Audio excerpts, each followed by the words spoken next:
Hello everyone, I am Tacet and hope all of you have been having a good week so far, and we definitely have a lot of different things to go over, mainly Mythic, or Mythics I should say. But yes, we now have Skadi, or Skadi, however you say that. Wait, is it Skadi or Skadi?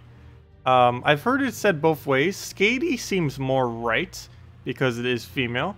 Though I'm not certain on that, or neither of them are correct, and I'm just saying it completely wrong. But yes, we have Skadi, and we have ourselves the Fairish Raw. Technically, he's not new, but now basically everyone has him, or at least a good majority of people. Now that this is the first viable time that he has ever been within the Soul Forge. Where'd he go? There he is. I was gonna say, did he go away already? But yeah, definitely make sure if you haven't already, get yourself one. That's probably more important to go and prioritize than the other one. Unfortunately, you can't specifically key it at the moment, but yes, what's her name is Skadi is within the Glory Gem Guild and VIP chest right now, decently.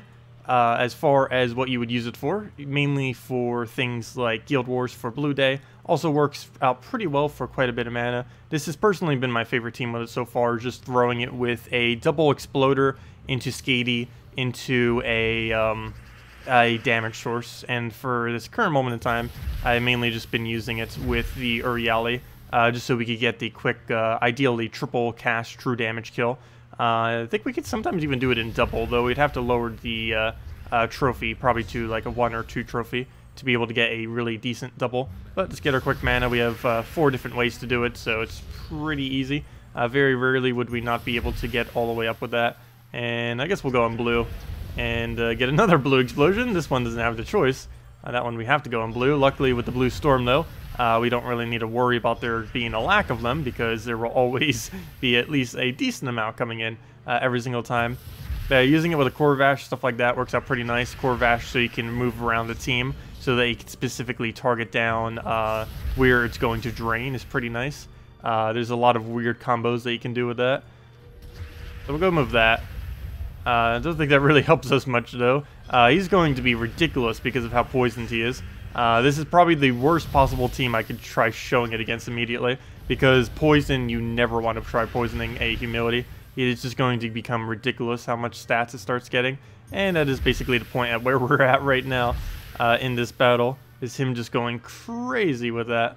Let's see. What should we do here? I kind of want to get full mana, but nothing we do will go to full mana, so I'm just going to go and get a summon there. Need a nice fresh one up in front. Go move that down for some manas. We can get a Queen map soon. I'm definitely going to be needing that to actually poke him down a bit. There is a possibility he's just going to loop to such a degree now that it might almost be impossible to win, which I wouldn't doubt. But yeah, that's the problem of poisoning a humility. Yeah, I think we already lost. Good show of a team. First battle to stream. Yep, just completely obliterated. Yeah, never, ever, ever, ever, ever, ever, ever poison a humility. If they ever add something that has the ability to poison everything, it will be ridiculously powerful. Its only ability could be poison everything for 10 mana, and it would be viable, because it would be used with double or triple humility, or probably double humility. Obviously, you can't triple with it, but if it doesn't do something else. But yeah, it's going to be like that with double humility with anything that has a really good boost ratio based on magic. Will be the most insane team ever if they ever add that. Basically, it would be a common, or not a common, but it would be basically a version of Leshy, how Leshy works. If they were ever to add something like a poison version of Leshy, it would be surprisingly powerful. And not just with that either, there's plenty of troops other than just the humility that would end up working with that can specifically utilize the fact that they are poisoned. Alright, well, we'll throw that down. We'll get our explosions here and go from there. And just get our AoEs or anything you want to do for damage. That goes down, but we'll easily go get our summon. Actually, before I do that, let me go take the blues. Get our explosion there. Get ourselves a Queen Mab back in front, or in front, I should say. Not back in front. Was never there in the first place. But actually, let's go get some kills. Too bad this doesn't double hit. It'll only hit it once. But it does move it all the way to the back. Like that made a difference. I guess in summoning cases that kind of does. Though that would make the summon appear in front of them, not behind them. Anyways, there we go. Oh, speaking about summons, there's our summon to go and kill it. You hate Azura first slot? I don't find Azura first slot to be that bad. It really depends how many skulls or how skull-oriented the enemy team is. It's definitely not ideal, though. But I don't mind using Azura first slot. It ends up working. She dies really quick, but anything without a skull resistance will die really quick in first. Not just hers. Anything without mitigation will be the exact same fate. So let's just go and get our mana up initially. Take our blue, get our explosion. There's only 3 blues on the board, or 4 actually. No, 5. Okay. Apparently a blue keeps appearing every single time. I think there's none. Also, I didn't take the brown there. Probably should have. But we'll take a blue search here. That will give us back to full. And just keep getting that going. And he does get 1 drain, or the 1 that cast in there. It's only damage though, so it alone won't really do too much. Maybe he'll be really dumb and take a skull next turn. That'd be great. So we'll go and what else can we do? Oh, never mind. I thought we had the ability. Oh, what we do have though is we can silence. Use that as utility. And take the skull over. So we'll just move that. Now they silenced. Oh, this is interesting. Now that it's silenced, it should stay silenced. We'll move it into Corvash range. And now we Corvash it. There we go. And now we do whatever else. We'll go move over red. Oh, no wonder why there's no blues on the board. You keep removing them. Well, we'll go kill this with the double damage there. Oh, never mind. That's not actually enough. Oh well. We'll take the red. Get ourselves a explosion there, and should be able to get it down. Now we just throw another silence down just to make sure they don't do anything, and 1 more little poke after that should almost be enough. Do we take that skull? I guess just make sure it lives. Take the other skull, and anything we do at this point will be the kill. Oops, did I not take that, apparently? And we'll just go for a purple into the explosion. And if that hits enough skulls, which it looks like it will, that will be match. And down it goes. And there. See, it ends up living. And even if it doesn't, we have the summon, so it doesn't matter too much. We would lose a small amount of points, though. Particularly if we're not doing true damage. I mean, particularly if we are doing true damage. Like if we were to kill them out with Corvash and stuff. So it is a little bit riskier, I guess, since we do risk the chance with having a Azura up front and the fact we have so much true damage between the Azura and the Corvash that we might accidentally take too much damage relative to the enemy. So that, I guess, is a little bit of a concern with this team in Guild Wars. I haven't actually tested, though. This Sunday will be the first test that we do this or a very similar team. Almost feel like getting rid of Merline for something else, but I do love using that silence into a Corvash, or a silence into a Skadi into an Azura. I mean, I just said that completely wrong. I meant Corvash. A Merline into a Skadi into a Corvash combo is pretty funny. It's so much setup, but it actually is worth it because of how much damage you get while simultaneously trying to mana drain them. He is almost guaranteed going to land that. There is almost nothing I can do to try to stop that, so we'll just take that down. That gives him such a great red, though, if he goes for it. Luckily, he does not. We'll get a silence on it since he will cleanse all the other silences if I don't silence him. So, kind of have to. I mean, her. Do we move it to the back?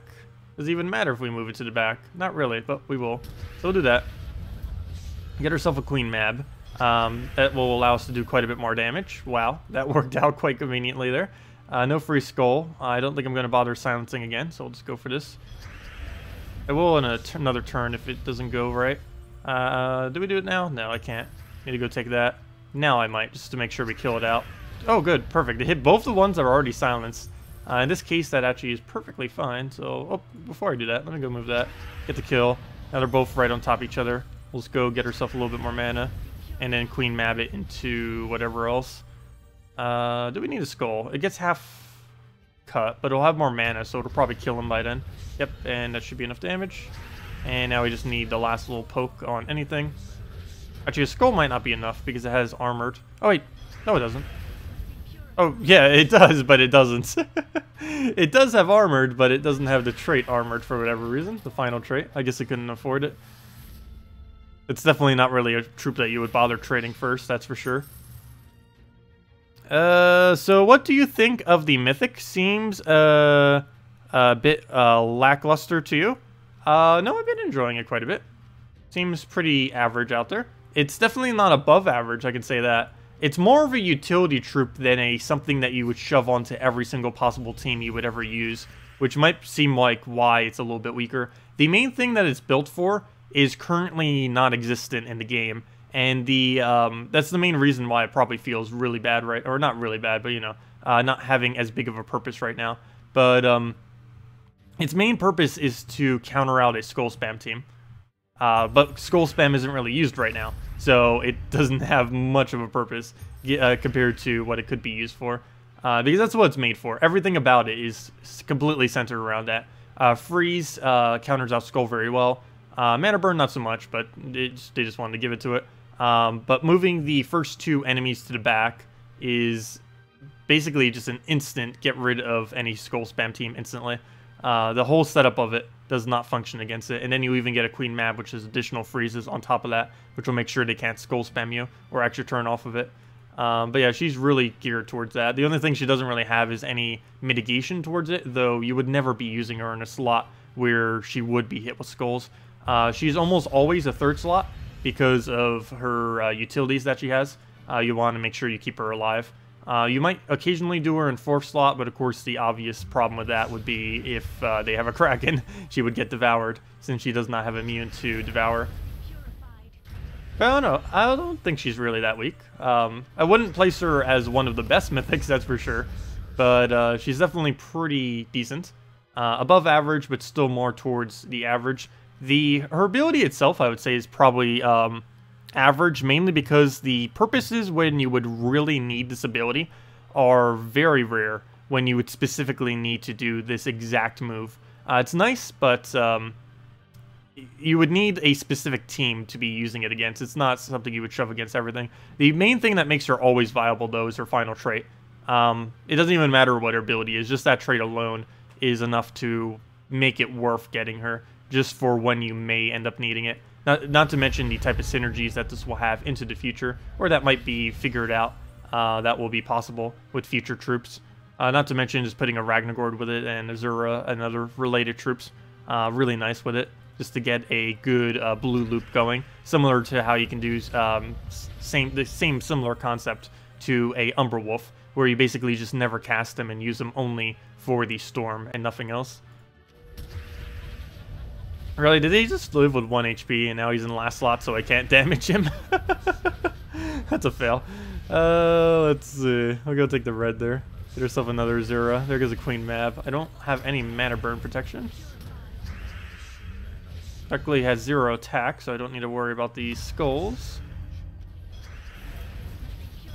Though I do need to worry about the mana burn, unless I disable it. Let's see, we're not frozen on red, so we can move that. We're not frozen on skulls, so we can also move that. And we can Corvash it, which will get rid of its mana and almost kill it. And then we can just Merline for cleanup. Everything on this team is so close to dead, but none of it's actually dead. So what do we get rid of here? I guess Kraken? Actually, you're the biggest threat right now, so we'll take that out. And then just take the skull into a skull. Oh, hello, Entangle. When did you get there? An annoying Entangle. No, it's not that bad. But let's go get the Corvash. This isn't Guild Wars, so I don't need to worry about the summon. So we'll just throw down the Corvash. And what else we need? Here's our last little bit of mana.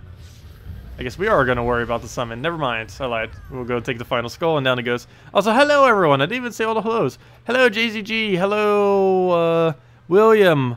Hello, Stay Good Game Well Played. Hello, Jesper. Hello, DMsk Mick. Or however you say that. Or it's just the letters. Hello, oh no. Zahe? Zihe? Who? I got the last part, who. I don't know how to say that, J. Zahe. Zehe? Jehe? Jahe. Sorry, I'm completely butchering her name in ways you probably don't even know how to butcher it. But welcome! And that's everyone. And let's go back to Justice Team. We already have so much counter to skull spam. I know, there are so many things that counter skull spam so well. It's why you don't see it anymore. They ended up nerfing it, and then they just keep adding more and more and more counters. That tends to happen a lot throughout this game's history, though.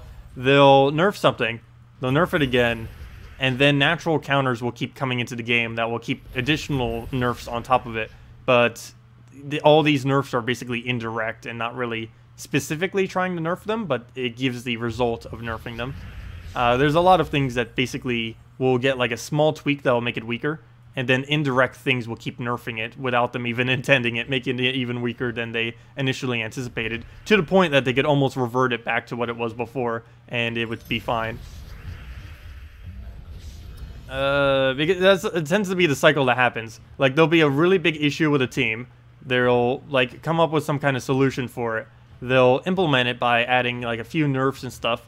But then over time, they will naturally add additional counters to it because they make all of their troops in advance. So a troop, like, to counter out, let's say, a Kraken, like all these things that keep coming in with anti-devour and stuff, these were made, like, months ago. Like, 3, 4, 5 months. So everything that's coming into the game at a later point in time, they were making them based on the meta from several months back. So it could be possible that they, in that time, end up nerfing the troop. But since they were also developing troops in that time to counter out what was currently good in the game, they will double counter basically everything they ever nerf, which is a little bit annoying sometimes. But that's just the process of how they create content for the game. It doesn't always happen, but it is quite common that that does happen, or something similar to occur. What do we do here? Do I take the purple surge? That gives him so much red, though. And I can't take that. Almost every move I do gives him red. I guess we take this green. It looks safe. We'll take that. And surprisingly, he did not get anything there. We need this Kraken to hit, though. If it does not, we are in trouble. Again with the famine. Okay, good, we got it. Problem is, I still don't have anything to get rid of it, though. This team, I did not realize it until just now. It locks absolutely every bit of targeting. It has no way to target. And we're running into the same thing again. Gosh, what is with this team? I don't think I've ever really lost this team that often. And now I'm just getting obliterated by it. Let's see. What's the game plan here? Problem is that thing is in the way. I need to go and shuffle his team would be a great idea right about now. Problem is he's going to famine us, but there isn't really a single thing I can do about that at this point. So we'll do that. There we go. Famine first slot. That is absolutely perfect. So now we just need to kill his famine with everything we have. And now that he's in first slot, that should be pretty easy to do since we can simply just take 2 more skulls. Unfortunately, we can't take 1 more because he keeps gaining durability. Out of every single troop with reinforced in the entire game, Famine has to be the most annoying one with it. There was another one that was also really annoying, but they ended up removing it, unfortunately, when they ended up reworking the dwarves. What's her name? Lady Ironbeard. She used to have the best reinforced in the entire game, but then they removed it from her to give her the other trait. I really wish they would bring it back. I don't know why they haven't. It was suggested. No one really brings it up anymore because it kind of came and went. But that was kind of the whole mechanic around her, was that she did have that reinforced so that she could use it. And now that they got rid of it, she's been quite a bit weaker. She still gets used in Red Guild War Defend, but that's about the only purpose she really has these days due to the nerf they did. Oops! Wait, did I just hit the wrong color? No, I got magic reduced. I was like, wait, why do we only do so little explosions? That would explain why. Yep, he has already disabled us. Yeah, maybe Skadi is a bit towards the weaker side. It doesn't seem like it earlier, but we have been losing quite a bit more than normal, which isn't normal. That is for sure. If nothing else, Kraken first lock, go. We can win with just that if need be, assuming he still keeps its value, though the fact that he just poked us so heavily is not likely that we will be able to do so. But we'll go take the purple there. Got to try getting at least 1 more Devour. If we get a Devour on that, we can go straight into a win all the way with it, since we'd be able to get enough stats to not die. And at that point, it should be just kill with skulls. We are not frozen, just because he has no freeze, so we can just take that. Take the blue, keep taking our pokes, and just get to full mana. And if he doesn't end up hitting HP here, should be good to go.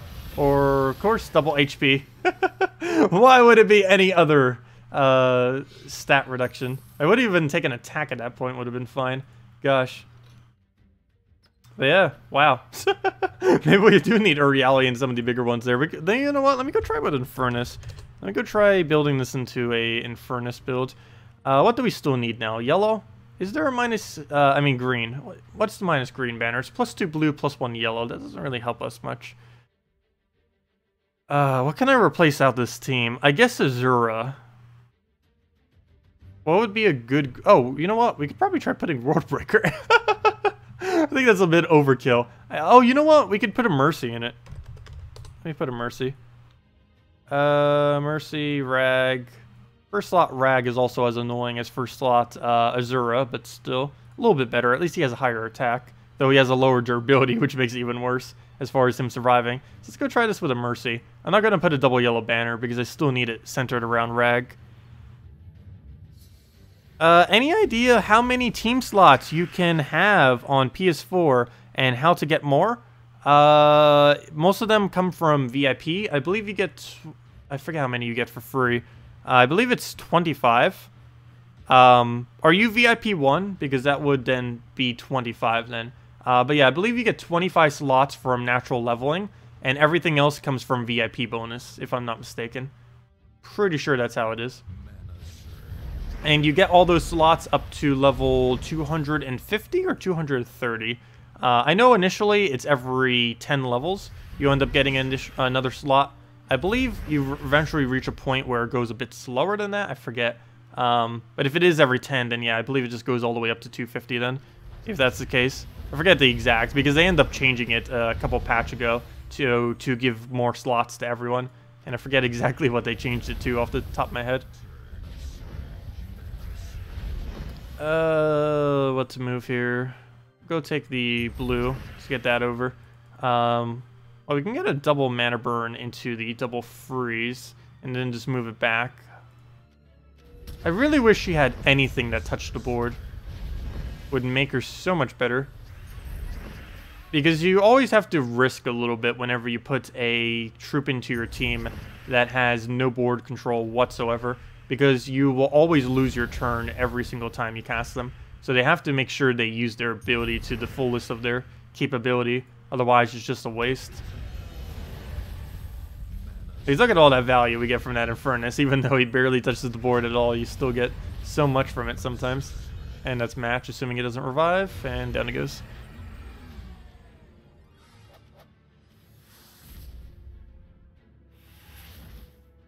Yeah, I'm definitely looking forward to using her in Blue Guild War Day, that is for sure. I'm actually a really huge fan of that combo. I have tried it, doing it with a Forest Troll Web Sprinter as well. Found it didn't really work as well. But yeah, trying to do the Azura into the Shuffle into the Corvash. It's such a weird combo, but it works.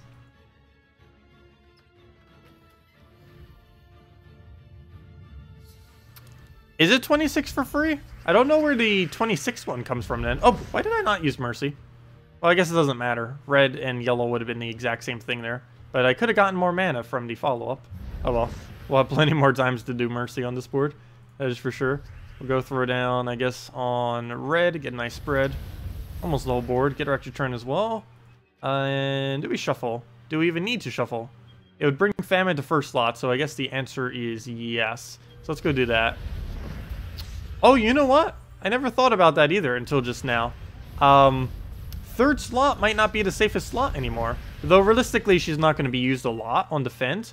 But, yeah, she can bring the safest spot currently in the game, third slot, all the way to the first position, which of course is the most dangerous spot you could ever put any troop. So, yeah, third might not be as safe anymore. Interesting. There's, I didn't even think about that, but she is a third slot counter as well. If someone's using their best troop in their third slot, which is pretty common because it's the safest spot in the game, she can drag it all the way to first spot. So yeah, that's another thing that you can use her for. Kind of interesting. Like right here, where you can bring an Infernus all the way to the front. Because almost every single team these days runs third as the best. Don't know how quickly you'd really be able to do that, though, since the... well, I guess you could Mercy straight into her with, like, a double yellow. Though that would be a lot of team to waste just for the purpose of doing that. You would most likely just want to wait until you naturally do it off of mana generation, most likely. Yeah, like right here. I don't think we'll really be able to use it much in this particular battle, but we can move him right up to front, and then boom. We got the best troop in his opposing team right there for us to kill with skulls. We'll go throw a rag down. Yep. Well, it doesn't even look like we get to use any skulls, unfortunately, though. Let's see. It's like brings him to first slot so we can skull poke him. Yet he still remains as the last thing on his team. And down he goes. That double mana burn right there for the kill.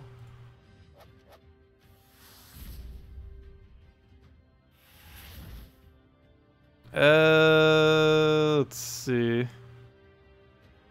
You might just go and make another YouTube account just to change the number of subscribers. Why? How many do we have right now? Oh, that's funny. I didn't even notice that. Yeah, we have 6,666 subscribers right now. That's really funny. Yep, 66666. That is, yeah, that's weird. That is very weird. All sixes. Couldn't try that again if we tried. We'll go take the reds. Get herself a mercy. Actually, we don't need a mercy. Might as well just get Ragnagord. I need another skull too. I can't let him survive. We'll take that. I'll get a little bit of purple. And never mind, all the purples. That's not good. Hopefully we get an extra turn here. Or skull poke. Or it'll die to burn. Wait, that was enough damage? I didn't even think that was. Okay, apparently so. Well, that works out then. What do we need here? Mercy, but we don't have alignment. You know what? I might still go for it. Just to get rid of burn.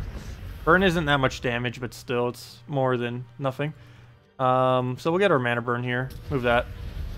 Get herself an Infernus. And that will hit his entire team.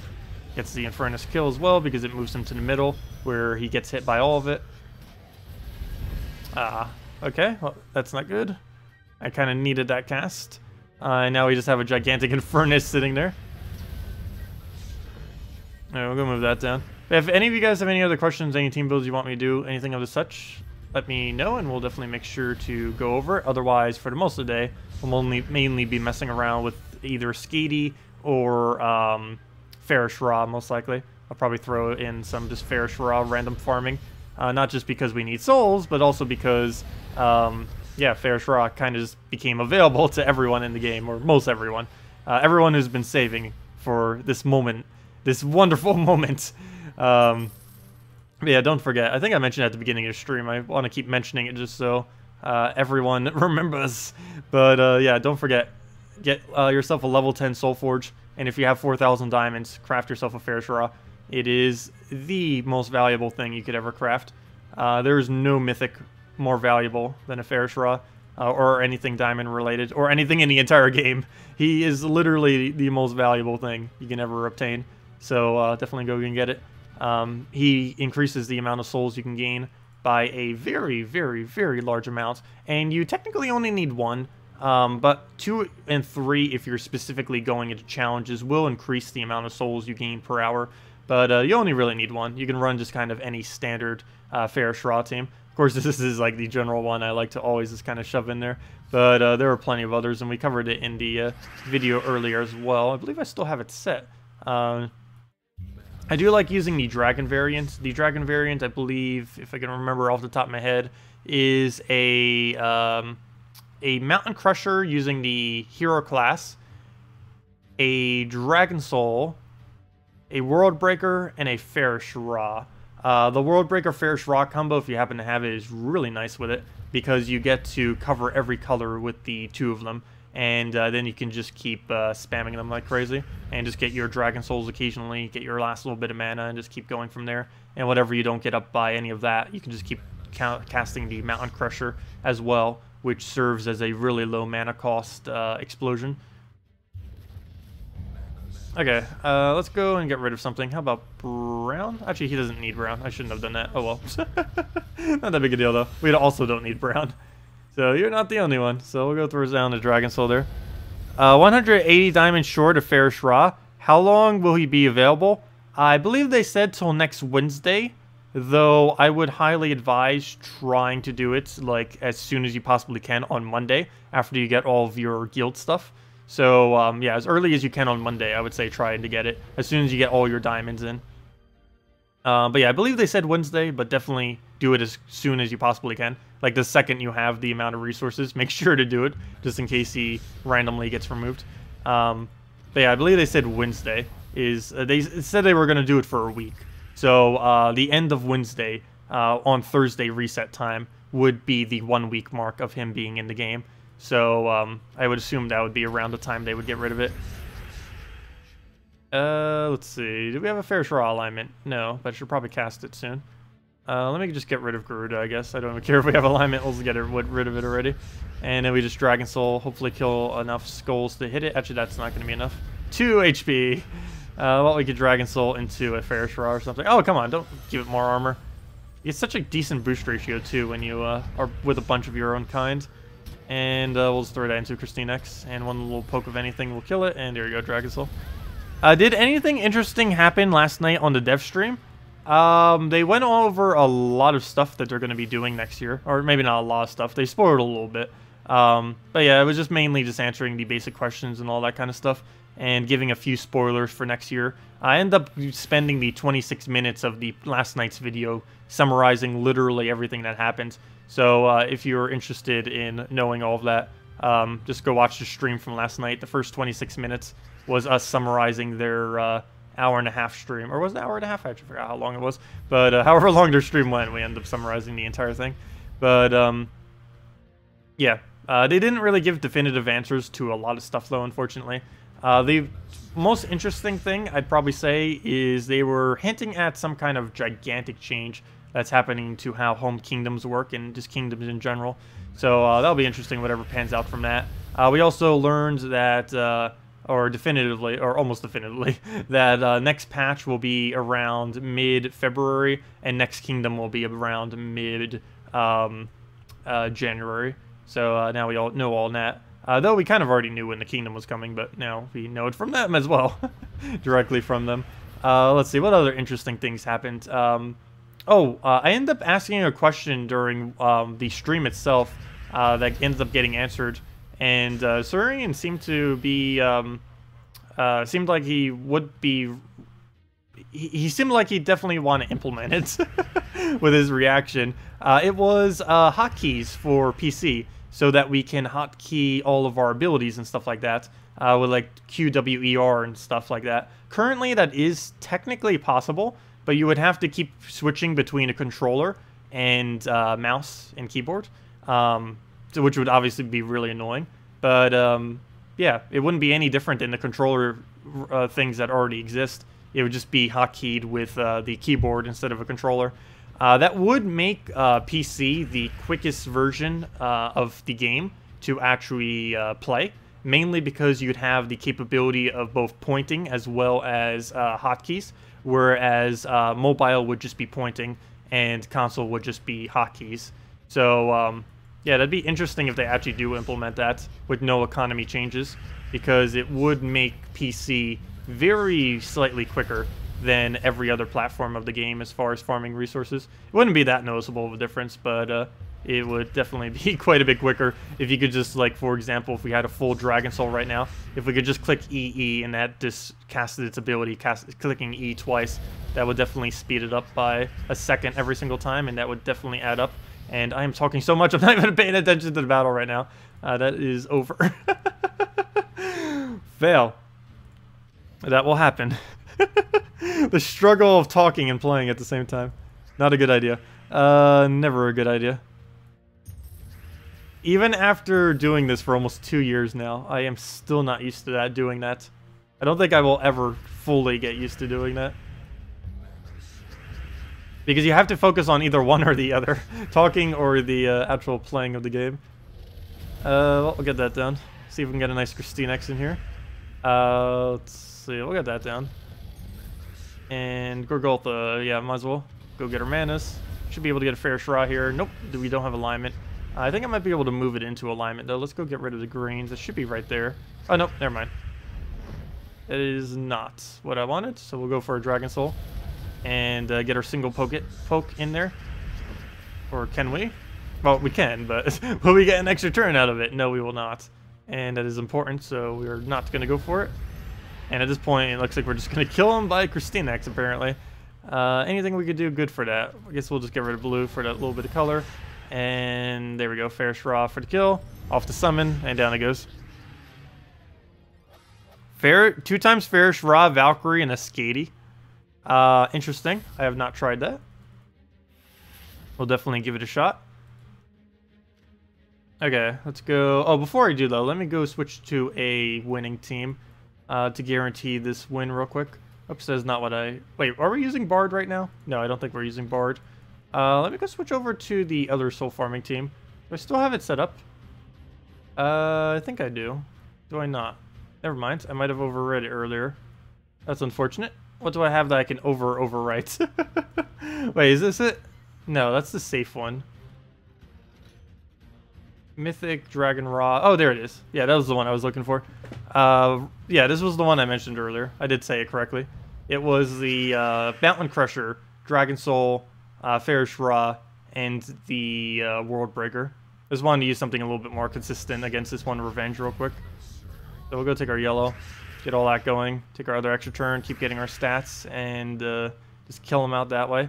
Looks like we'll have to take some brown. We do not have a purple take or anything like that, not even red or anything. So we won't be able to utilize those. I'll probably just go for the blue here. See if we can go take this purple first surge and work from there. So Valkyrie. He does indeed land it though, unfortunately. That is bad. Okay, well, let's keep taking our brown. Go get a nice Mountain Crusher in here. That will give us... Oh, come on, it didn't even surge there. Well then, we need that last little bit of mana somehow. We'll let him poke us. He gets it for free because of the other drop right there. Can anything get to full mana already? Red Surge will not bring it there. So I guess I do that and try for a double brown, which we did not get, of course, because that's a pretty slim chance that it would have came down. And even if we Red Surge, it's 1 mana short. And I can't go for the other one. Wow, it's going really bad so far. I'll take a brown right there. He'll Valkyrie. As long as he doesn't get to drain, we should be fine, though. And he does not. He gives us a really big board. And somehow we are not frozen on blue. Everything else is frozen, but not our blue. The only problem, though, is we have no souls to actually use against him. So that doesn't really help our situation here. I can go for an explosion, but it will have very, very little impact. If nothing else, at least he's giving us a lot of extra turns here off the blue. We'll go for the explosion. We lose our turn. And don't have Fairish Ra alignment, but we will clear the board. Since we haven't been able to get a single Dragon Soul yet, we still have no souls to use for the Fairish Ra. And keeps denying it out with Mercy as well, on top of all that. So, yeah, we'll go move that over. Get ourselves our explosion, which he immediately denies, doesn't even get it. We'll go do a Dragon Soul then. Our first Dragon Soul, finally. Clear the board, go get a Fairish Ra, and we'll be good to go from there. I like how I switched to this team to play a safe team that can win against the Revenge Battle. And then it still almost loses to the Revenge Battle.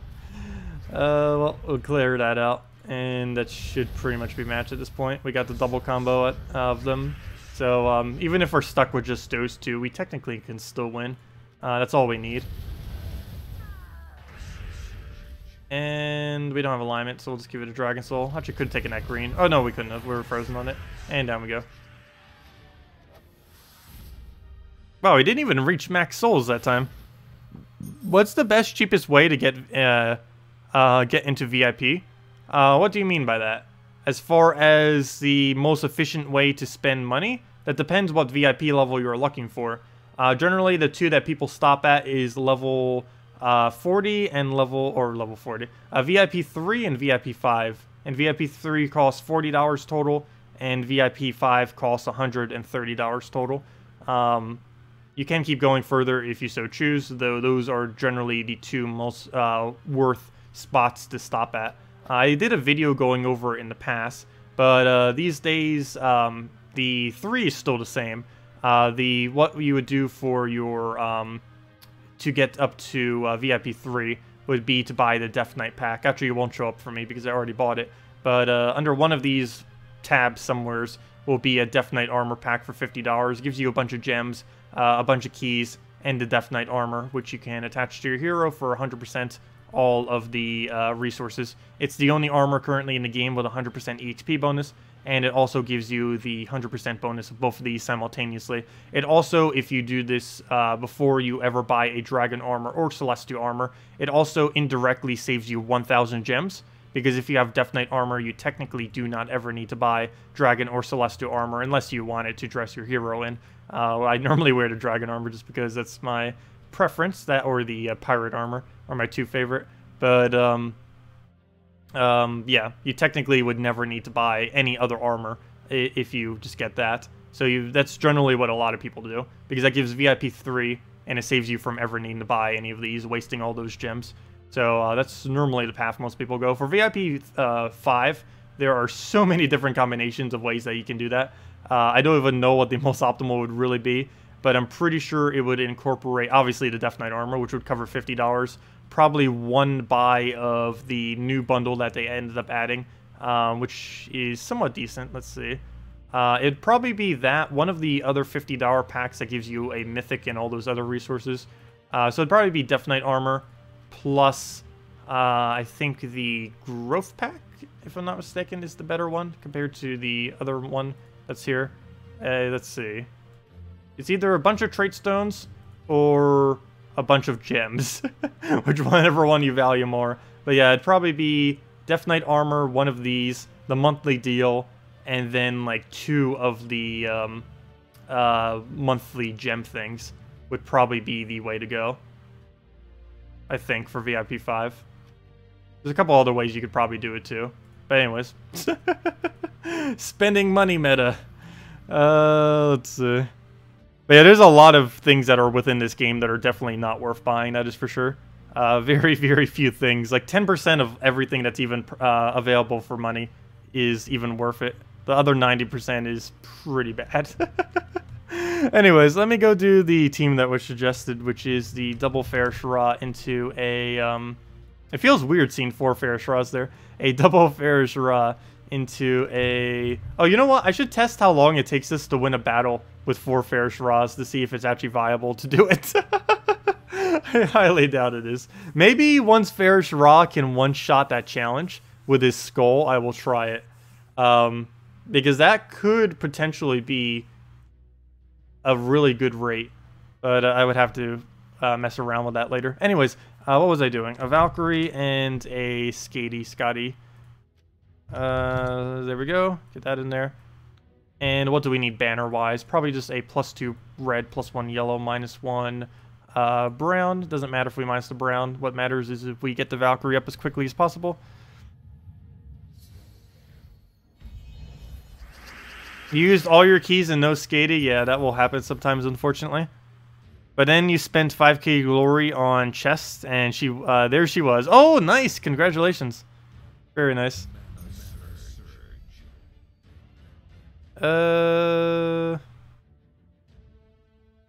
You bought Valkyrie from the weekly deals until you realized how common she was? Oh, ouch. Yeah, I don't know why they have those, to be honest. They are pretty bad value for how common those troops actually are. The only thing that's ever worth buying that has a troop within it is very occasionally the legendary packs. And only if it's like one of the absolute best legends in the game, like a Dragon Soul, a Christine X, a Corvash or something. And even in some of those instances, it might not be worth it. The only one I'd say that would 100% be worth it, though, is a Dragon Soul. Every other one is too situational, and would basically just be based on a person's preference on if it would be worth or not.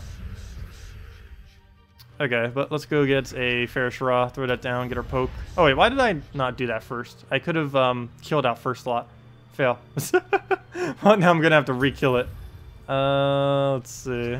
Well, I gotta kill it now. I don't really have a choice. Oops, I should have taken that purple. I even saw it too, and I just was like, nope. Well, let's go and get rid of that, I guess. Leave that there. I don't care if they keep going. It's not gonna be that bad. Then again, they could endlessly loop us if we're not careful. Let's move it right over. And just keep plowing them down with Fair Sharas. He just keeps extra turn spamming, so he'll just keep getting everything off the board. He kills one of them because it doesn't have any durability against skull pokes.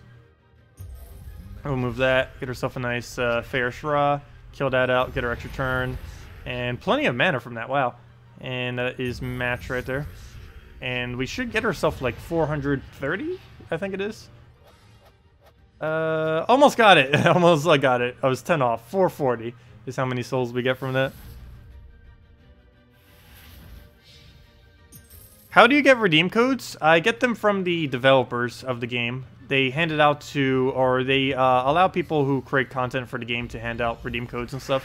But they sometimes hand it out during their streams and stuff like that as well. I believe they also hand it out occasionally on their social media and Discord as well. Okay, we have Fairish Raw extra turn, but I also need Valkyrie to full mana. I don't know which one to go for here. I guess we throw that in first slot just to get our souls. Ideally, we'd want to have a Valkyrie first, though, of course. Ooh, do we take this? Or do we take the blue now? I guess we take the blue, because it'll drop some other stuff, too. Unfortunately, it doesn't actually give us anything from the drops. We somehow have managed to get Fairish Raw up twice before getting Valkyrie up once. That is odd. Wait, did we cast Valkyrie yet? I don't think we did. Did we seriously? Yeah, we had to have, because the amount of souls. We somehow got Fairish Raw up twice before getting Valkyrie once. I don't think I've ever seen that before. I don't know if that's lucky or unlucky. But let's go and throw down a Valkyrie there. And now that we have pretty much max souls, we can just start one-shotting everything.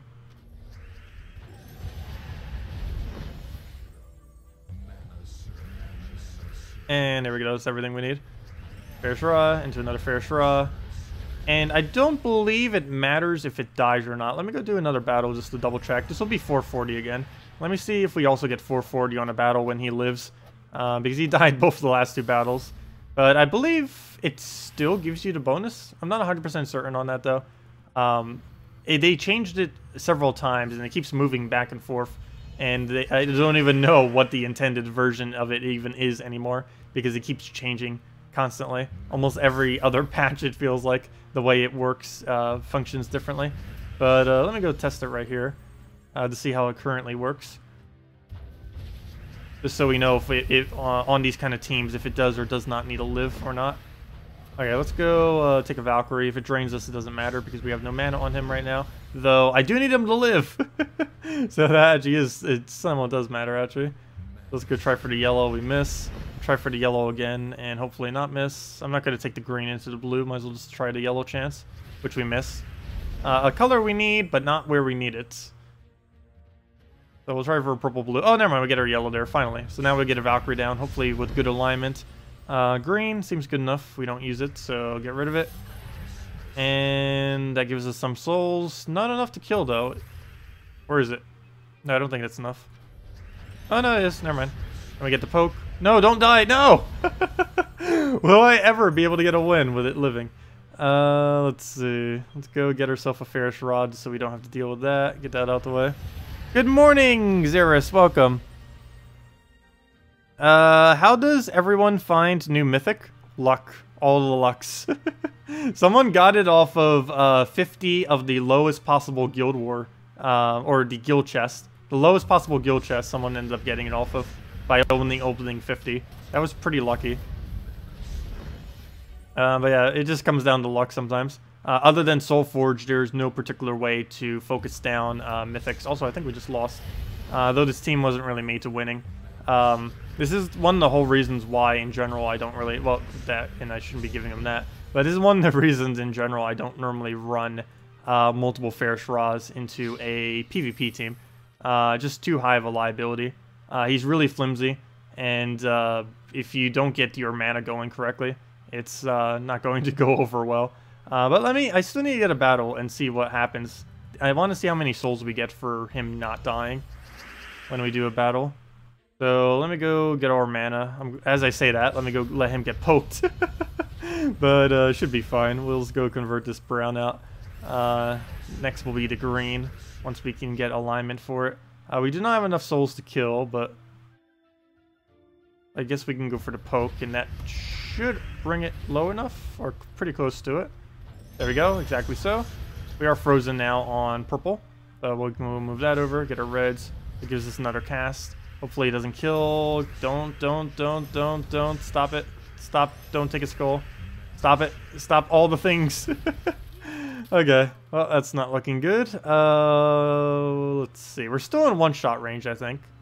That's okay. We are frozen on yellow, however. So I need to do something.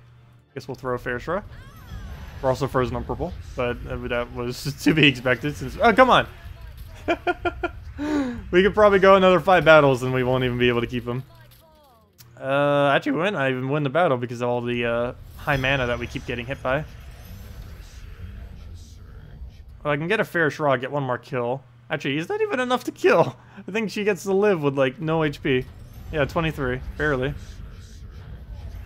Well, get a red extra turn. Or never mind. Well, not an extra turn, but our reds. If nothing else, go get a Queen Mab. Queen Mab versus Queen Mab. Who will win?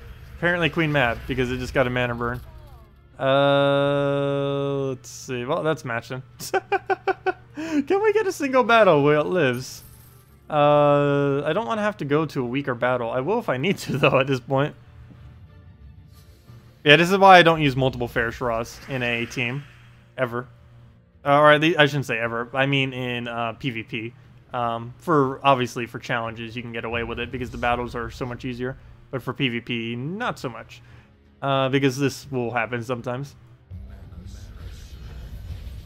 You're better off just using one with a quicker team that doesn't get impaired at all from having fair straw in it. Good morning, Quester. Also, I didn't read the other question. Hello, Abigail. Are there any Rashka or War Gear teams that are viable? Not really. Technically, there is a War Gear team that is viable, but it requires either not going 100% War Gears, or it requires having the Mythic War Gear. So, yeah, that's the biggest issue with it. Yeah, it's not too bad. It's normally ran with either a Forest Guardian, and you basically build an all-beast team with something along the lines of a Wolf Garrick, Veneer, Forest Guardian, and 1 other beast. Normally like a Giant Spider or some kind of other utility. The other possibility is to build a somewhat similar team, but just building it all out of War Gears, which... I forget what the exact team is off the top of my head, but I know it uses, again, the Wolf Garrick plus Veneer combo, if you happen to have it. Also, can we ever keep that first lot alive? I'm about to go to a 1 trophy right now just to see how many souls it gives, because that's the only reason why I'm still even using this at this point. I want to see how many souls it was for when we don't have one to die, but it is just not wanting to go through. At this point, this is already a lose. I'm just going to retreat. But the revenge battle... but let's go take this battle. If we somehow lose this, there's a problem. There is a problem if we lose this battle. Okay, well, let's go let him take the poke. Oh, that thing better not go down. I need to be careful it doesn't take too many skulls. It does almost no damage, but still. It could hit us with 100 and... not 100. It could hit us possibly with 12 skulls, or 11 skulls. If that happens, we will die. Okay, let's go move that over. Take the red, throw down a fair straw, and just start plowing everything. So we'll work from the top, I guess. Why not? Take another skull, or do we? No, that's not enough to kill. But it does give us mana, so you know what? We'll still go for it. Come on, and your turn. And your turn. Never mind, it's just going to infinitely loop us until it wins. Okay, we'll move that over. And now we just have to double fair straw, and that'll be match. Just need to get the last little bit of the manas by any means. Oh, there's one of them. Now we just need to get the other one just so it's not blocking. So we are going to need to go farm that out. Oh gosh, he's going to kill it. He is actually going to kill it. He is actually... No, never mind. He only has 8 attack. There we go. How many is it now? Is it 440 still, or is it more? Nope, it's still 440. So the verdict is, it does not matter if your troop with Necromancy or Necromaster dies, because it triggers at the beginning of the battle. So yes, if you lose every single fair straw on your team for whatever reason, but you still win the battle, you will still gain the full amount of soul bonus from him. So yes, that is the case at this current moment in time. That hasn't always been the case, but it is currently the case, which is the main thing that matters. Okay, well, let's go back into the just pure Skadi team. Skadi, whatever it's called. We end up trying it with an Infernus now. I think I still prefer the previous team that were messing around with it, that used all the colors. But, it's okay. Ends up working decently with the Infernus. Almost anything works decently with an Infernus, though, in all fairness. Basically anything that does physical damage will work with an Infernus. So we'll get all that. Need to get to full mana here if we can somehow. Is there a way to do that? I don't think there is. Pretty sure there's not an available option. So I might just go for the skull here just so he doesn't randomly death mark us. Hey, we get some mana off the top as well. Did we go for another skull? No, I think it's better for mana this time. So we'll let him take whatever there. We'll go for our explosion, probably just on the blue here, get a nice wide spread, and see what we can do from here. So, Infernus, you're not operational yet, but let's get rid of all those burnings. That will get you to cast range. We don't have a drop here. Oh yeah, we do. We can take the blue into the yellow, into the blue, into all the stuffs. They'll take a skull against us. It's perfectly fine. We'll throw that down, get that shuffled, brings his Infernus to first slot, and then we get to throw that into a Mercy, hopefully. Or not. Okay, but let's go get ourselves a Ragnagord then on, I guess, purple.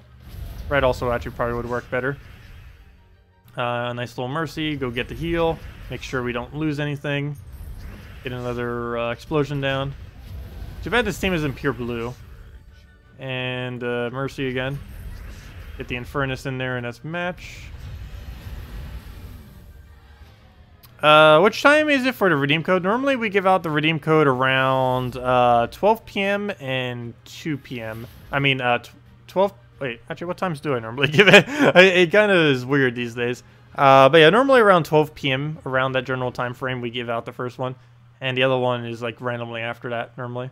I don't know. It's kind of just given out whenever. Might give it out in the next 15 minutes or so, I'm not sure. Yeah, we will have them. 2 redeem codes today, 2 redeem codes tomorrow, as we always do. Let's see. Where do we move? Mercy. Will he get that? No, he won't. So we'll just let him cast. That doesn't really do much for either of us, so I guess we'll just take the yellow. Take the free yellows. And then just go straight into the brown, hopefully into a surge that will now allow us to explode and reset the board to a way that we actually need it. So we'll get rid of all that, get our explosion, see if we can find a Mercy, which does not appear to be available, and just get ourselves a movement, get the freezes, move everything away, get Sakima nicely into first space so we can go and kill it, and it should be good to go from here. And do we get a Mercy? No, we do not. So we'll just get another Rag, get a nice wide spread. How about Browns right there? Get that going. Get a nice Infernus in. And that is match. I like how we end up killing the last first. But then we just kill that out and then boom. Hello, Zach! Welcome, welcome, welcome. Best method to farm Celestial Trait Stones. Let me see. Yes, Explore would be the best way. Explore in any kingdom. It doesn't even matter what kingdom, because every single kingdom has the exact same right for it. So whichever one is easiest for you, or whatever one you need trait stones from currently. But yeah, it's basically just spamming Explore with whatever quick team you have is the most viable way of doing it. Personally, if I was to be doing that, I'd be doing, obviously, normal difficulty. No point in putting any higher than that, because difficulty has no effect on the trait stones you get. But I'd be running something similar to this. You could also run a Forest Guardian version of this, which is something I haven't been really using, which might be quicker than what I'm using right now. The reason I use this is because there's 2 different things that can accumulate mana, but if you use a Forest Guardian, you will be able to get a sun... Oh! Okay, that's funny. You asked for a Celestial farming team. I don't know if any of you caught that. If you look back in the video, I don't know if any of you caught that real quick. But we end up getting a Celestial Trait Stone. Oh, that's great. That happens every time, almost. Whenever someone asks for a Trait Stone farming team, we'll just get that Trait Stone that they needed the first immediate time. But yeah, that's how you farm Celestial Trait Stones. Though, do not expect to get a Trait Stone that quickly.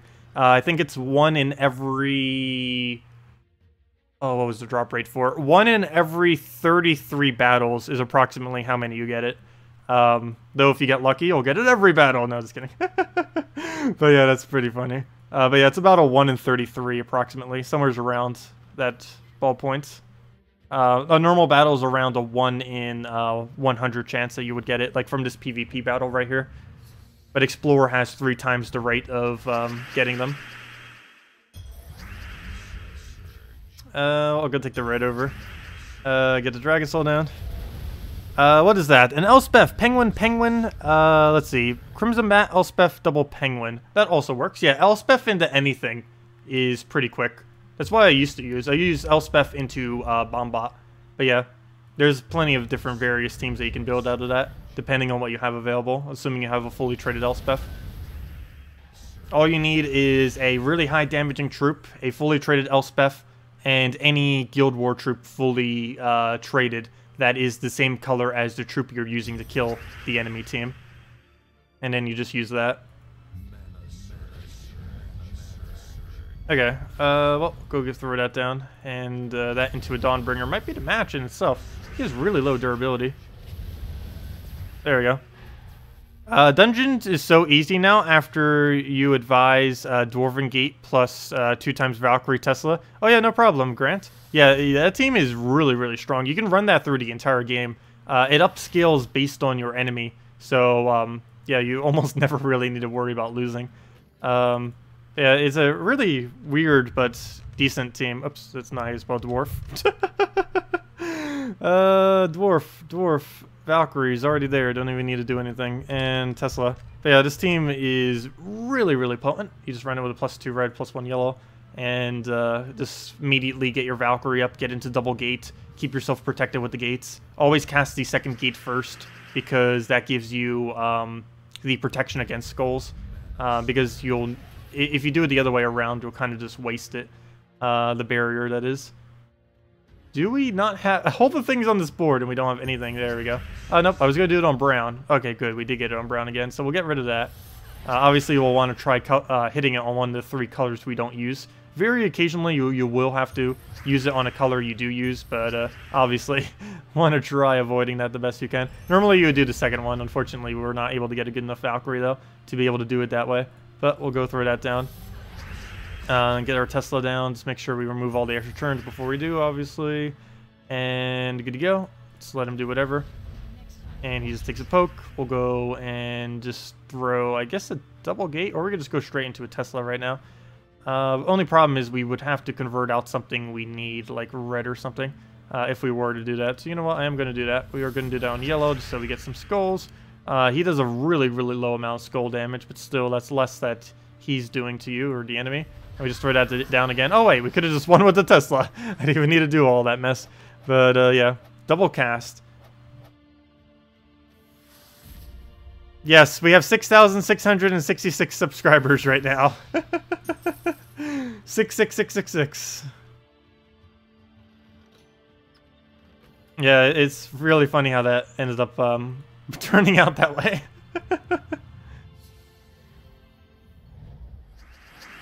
What do we do? We'll go take a... Oh, I so wanted to take this brown and try for a red or purple. I know for sure we're going to miss it, though. Oh, we got it! There we go. Yeah, we had double the chance, so... Well, I guess it was worth a chance. If that was Guild Wars, I definitely would not have gone for that risk, but it's PvP, so it doesn't really matter.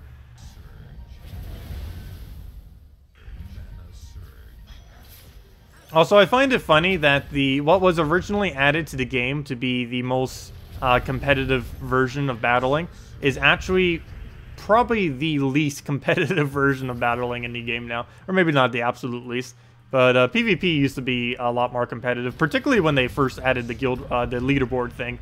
That leaderboard was so ridiculously active when they initially released it, because everyone wanted to try getting a week where they were #1. And of course, there was less people trying to do it as more people were actually achieved #1 in it. But yeah, when it initially came out, the first several months, it was just completely active. Nowadays, no one really cares too much about the whole leaderboard thing with PvP. Though bots ended up contributing to that some too as well, because there has been a bit of an issue with that in the past. I'm not sure how big of an issue that is these days because I haven't tried getting to the leaderboard for a while now. Also, what on earth are you doing, all goblin team? Let us have our turn. Though, even though we did lose, we still got 275 souls. So hey, are we really losing? Not really. I'll take that. 275 souls for a lose. That's definitely perfectly fine. But let's go take our red and see what else we have here. I'll go take some manas. I want to take the yellow because he's going to be using the Spirit Fox right there, so he's going to remove the yellow anyways. If nothing else, that gets rid of some of his damage as well. So we'll move all that down, get the double skulls, trying to make sure he doesn't get any. Actually, at this point, if we could take one more, and we can, that will be the kill. So we'll move that down, take a yellow surge, go from there. Actually, I don't even need to. I can just move. Oh, the -1 yellow. No. Okay, backer plan. How do we get 1 mana? I don't think I can. Yeah, I don't think I can. That's unfortunate. Let me get rid of yellow. What to do? Move the red over. Skull is kind of pointless here. So I guess we go for the purple, get the Dragon Soul rolling again, and see what we can do. Nothing there. Move the green. Get our KrissTigger. And just throw it into a Dragon Soul KrissTigger. No! Okay. What's the next plan then? We'll just move that over. Get ourselves our Dragon Soul down. And then 1 KrissTigger for the win, or almost win. And Fair Shroud we don't have alignment for. And it looks like we're about to get it, but it's kind of pointless if we do, because we already have enough damage to kill it. And down it goes. No extra turn for you. And boom. That would have been annoying if it did do it right there. If you have treasure keys, they are a decent way, sorta, to do what? Oh, any tips on the best way to gain gems? Best way to gain gems is just to wait patiently in a guild that is active. Because, yeah, basically that's the only really decent way, technically, of gaining gems, is just be in a guild that is capable of completing out all of the tasks every single week and getting to legendary tasks. That's basically the only way you can gain all of your gems. There are a few other ways that you can kind of start to chip at them slowly, but they are all relatively bad. There are gold keys. If you buy gold keys, also thank you Tenny Young for the subscribe and also for getting us off of all 6s, though it still shows the 666, but anyways, yeah, gold keys are generally pretty good. About every 50 or so drops about 1 gem. So you could technically convert your gold into gems that way while also simultaneously getting a few other resources. Glory keys also do it, though generally you want to save all your glory for the packs, the glory packs every single week that you get under glory rewards. Whatever's here is normally what you want to be spending some or all of your glory on. This week only some, because the only reason you need is for brown red trade stones. But yeah, those are the only really few ways. There's also treasure hunt. Though, unless you're a newer player trying to afford a 500 gem armor, I would never really bother. Oops, that's not where treasure hunt is. Or not anymore. But yeah, treasure hunt I meant. But yeah, treasure hunt's a kind of decent way of still gaining gems. But once you have your 100% armors, the amount of resources you get from treasure hunt is so low that you have no point in ever doing it anymore. Also, why on earth did I do that instead of taking the extra turn? Well, let me just end this map already. I just wanted to do it just so we can get a few gems. That'd be funny if I actually get 0. That has happened when I've tried showing this before. It is possible to get 0 on a map, particularly if you're just rushing through it to try to get through it as quickly as possible. But let's see if we actually can get ourselves one. We need to make sure we get up to the slightly bigger resources, or else we're not even going to have a chance of getting one. That would be helpful. So there we go. We got 1 chance of getting one now. Hopefully we'll be able to do something with that, and then try getting another right there. And we'll go move that over. Let's see. Moving that. Try to get ourselves at least 2 more if we can. So there's 1. And see if we can get another chest for the guy up here. And nope, they're both too far away over there. Still too far away. And there we go. We got a 3rd chance, and that should give us at least 1 gem right there. Let's move that up. Take that down. And now comes the moment where the map never wants to end. No. No, actually it is starting to reach there. That's kind of good because it's giving us a little bit more resources. But there we go. And, oh wait, never mind. How do we still have 3 turns? Oh, that was our last, actually. We'll move that down. Move that. And if we don't get a gem from that, there is something wrong. So we have 6 different chances to attempt that gem right there. And we did indeed, I think, get 2 of them there. It went pretty quick because I think it was going based on our game speed. But as you can see, we got ourselves 3 gems from that real quickly. On average, I believe it's about 50 gems per hour doing treasure hunt, approximately 50, 60. It ranges probably from about 40 to 60. It can vary quite a bit based on how lucky or unlucky you get, depending on if you're seeking gems or not. But yeah, that's approximately how many they get. To optimize the amount of gems you would get, you would want to get as many green chests as possible, specifically greens. You'd basically want to get as many of the resources up to that point. Basically everything in treasure hunt, depending on what resource you want to get, you want to end the resources that you're getting at the final one of what the resource is. So for example, let me go back to a treasure hunt minigame. So for example, if you wanted souls, you'd stop at bags. If you wanted glory, you would stop at the brown chest. If you wanted gems, you would stop at green chests. And if you wanted keys from this, you would just go all the way and just play the map normally. Or I don't even know what normally would be considered. Technically, normally is it's more viable if you're looking at it just from a resource perspective to just rush through maps as quickly as possible, like we're doing right now. Take the very first move you see, and that's it. Nothing else. This is actually the quickest way to gain resources from treasure hunt, as weird as that may seem. But of course, playing it out would give you a lot more resources per map. But due to 4 times speed, it's so much quicker just to basically clear the entire board as quickly as possible, taking whatever you first see, and then just going from there. There's almost no point in playing them out from a resource per hour perspective, which is why barely anyone actually plays treasure hunt, because there's no point in playing treasure hunt if the meta is just shoving everything as quickly as you possibly can. There we go. Apparently we ended up doing that for glory. We end up ending at a pretty nice glory setup, so we should get ourselves like 30 glory there or so. Hey, wow, called it! Called it exactly 30 glory. Perfect. But, yeah. So, that's basically how you do it. Hello, Asaya. I'm getting really good at calling things. We end up doing the Celestial Trait Stone out of nowhere, and we end up calling 30. Let's see. Let's see how good I can get at calling. 1 VIP key. I want to see a 5th Fairish Raw. Go. No, actually, I should probably call something a little bit better than that. What should I go call? I need to go use my luck for something. Let's call... Oh, wait, never mind. There's only 1 Mythic that can even drop. It would have to... No, wait, what am I saying? It would have to be the current Mythic, because there's only 1 in the entire drop pool right now. And that is Skadi. No, it's not a Skadi. Nope, we already used up all of our luck. It's not a Skadi. I got a Bounty Roast Taraxis. Oh well. Anyways. What to do? Let's go and... I guess we run Skadi against it. Infernus Skadi.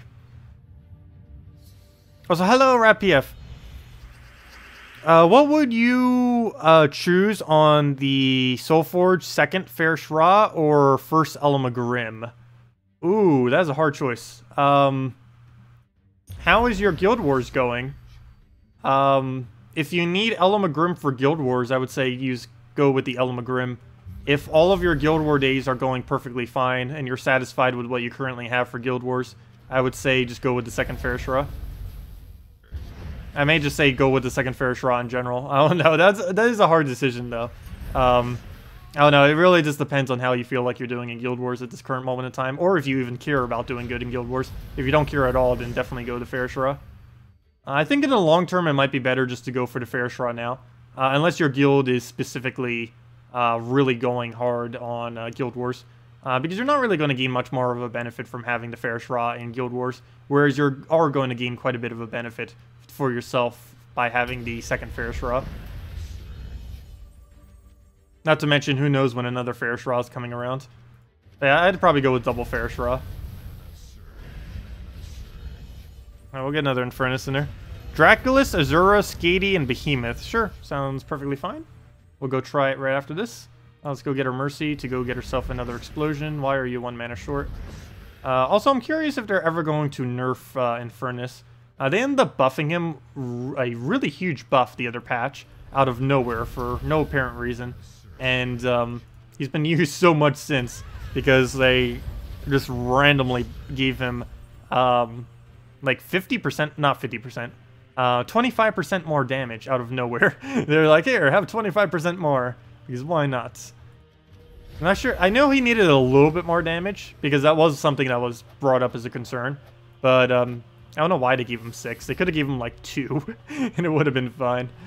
Because he gains a lot of value out of 6 since he hits so many different things with that damage. Anyways, let me go do the team that was suggested. We'll try it twice because obviously this first battle isn't really a battle. It's just a revenge on a really weak team. So it should be pretty easy to kill out the first time. So we'll get a good footing for the team. Draculus, Azura. Ooh, I hate when Azura's blocked.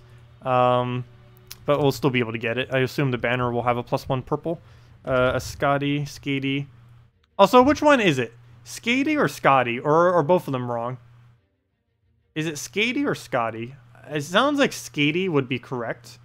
But I'm pretty certain people have called it Skadi before. Because I know in Dota and Dota 2, Eye of Skadi was an item. And I'm pretty sure everyone called it Skadi, not Skadi. Though it might be Skadi. Anyways, let me go put everything else in there. Let's see. Oh, you named it Tacet Valkyrie? Nice. Let's see. Oh, and a Behemoth. Get that in there. I knew something was missing. Okay, let's go get ourselves a correct banner. What do we even run with this? What are we missing? We're not missing anything. So a purple something is what we need. Purple brown would be the correct +1, so I don't think Behemoth really needs a +1 though. So I guess we just go a purple blue. I'm not going to go frozen banner though, just so we don't block the Draculus. Or you know what? That actually is fine if we go frozen banner, because if it dies for whatever reason due to skull spam or any other means, we'll easily be able to get that back up. Also, we're technically not any mana down since we are giving him +2 off the blues. While we are giving him -1 red, he's getting the other extra blue, so I think that's fine.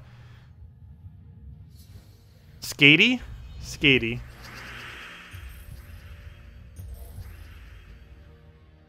Let's see. The I makes a sound? Skada? Wait. There's no way that's Skada. The I makes an A sound. What? Wait, the I makes the A say its name? What? Skadi. Skadi? Skadi. I think it's making it worse, trying to pronunciate the pronunciation. Okay, let's go and... well, I can't take blue to fill her. We could try for a purple, though, off the side, which we don't get. What to take, what to take? Yeah, I really hate blocking her.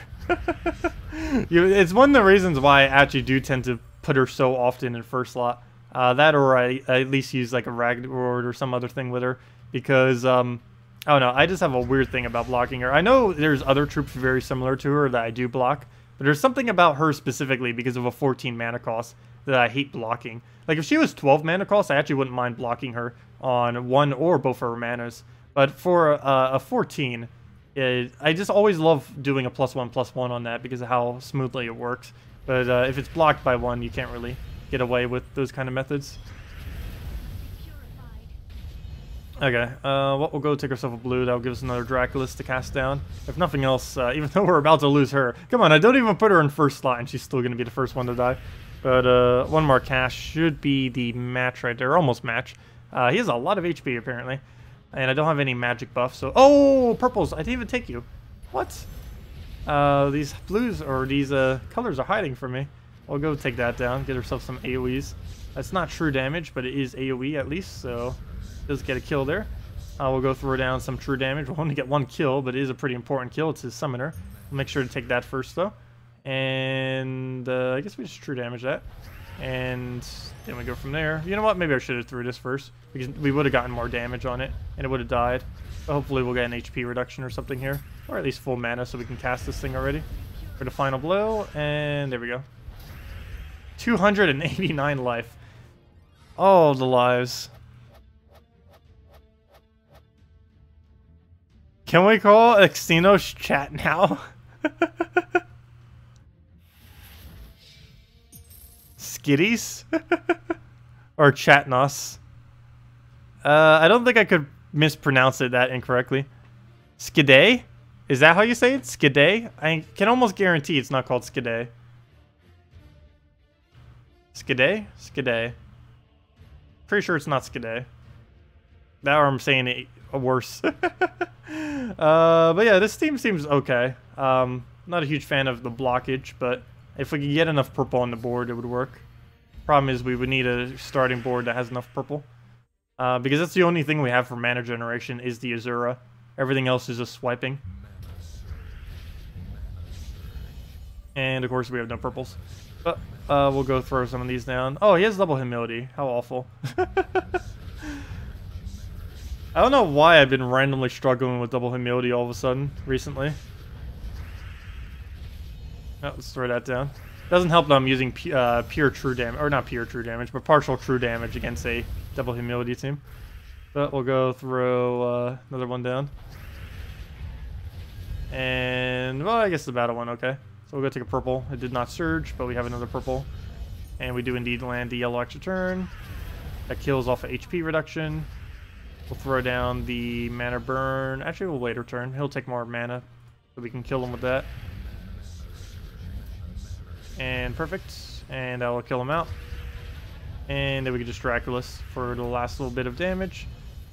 And just because we can, I'll take the blue for no apparent reason. Here, I have this as well. And down it goes. Hello, Anthony. Welcome, welcome, welcome. You suggested Dragon Soul, Worldbreaker, Dawnbringer, and Elamagrim the other day. Any alternatives for Dawnbringer, Mountain Crusher? Yeah, pretty sure Mountain Crusher would work. Though, I believe the team I was showing as a red Guild War team. So, obviously, if you were running it for red Guild War, you would not be able to use a Mountain Crusher. But yes, if you were running for just PvP, let's see.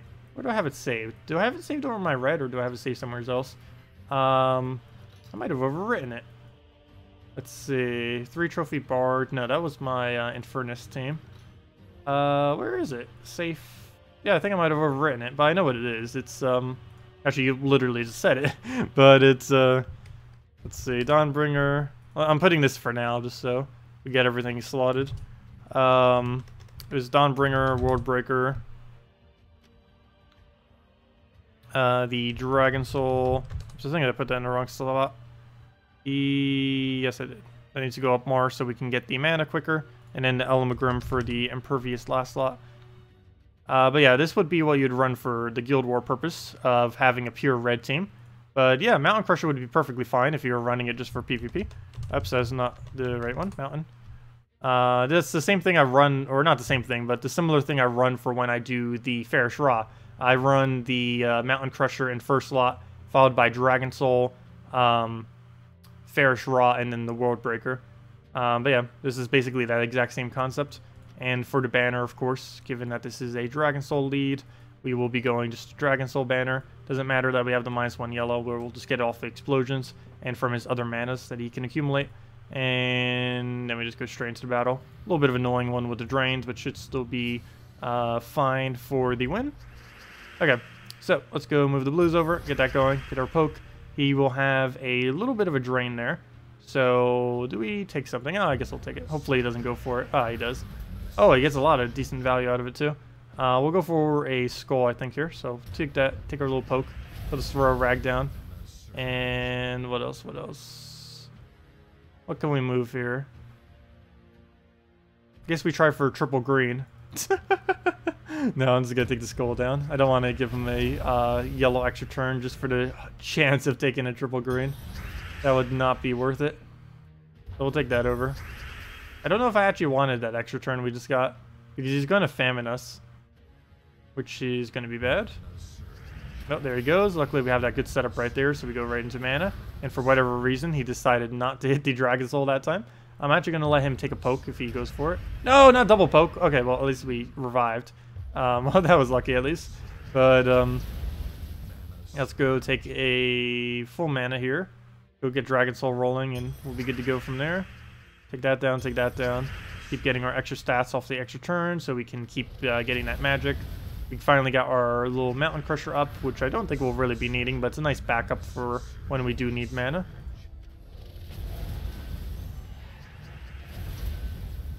And we're just going to move that over. Take the other skull. And that should be enough damage. And just need one more little poke, and that will end it with anything we do. And here we go. Have a Dragon Soul. And down it goes. It's weird how you never come across it in PvP or Guild War, just in the arena. Oh, the Dawnbringer? Oh, I still see it in PvP. It's really commonly used with Infernus. But yeah, basically any team that runs Infernus, there's a really good chance. Like this one, I can guarantee, or not guarantee, there's about a 60% chance, if not higher, that there is... Actually, I could say 90% chance there's either a Gorgolfa, a Mercy, or a Dawnbringer on this team. Let's say Dawnbringer. I lied. Why? He doesn't use a single one of the three. That is an outlier. That is definitely an outlier. I'm pretty sure if we see like 5 different teams with him, it will... Okay, now I need to go check. That was definitely an outlier. Okay, number 1.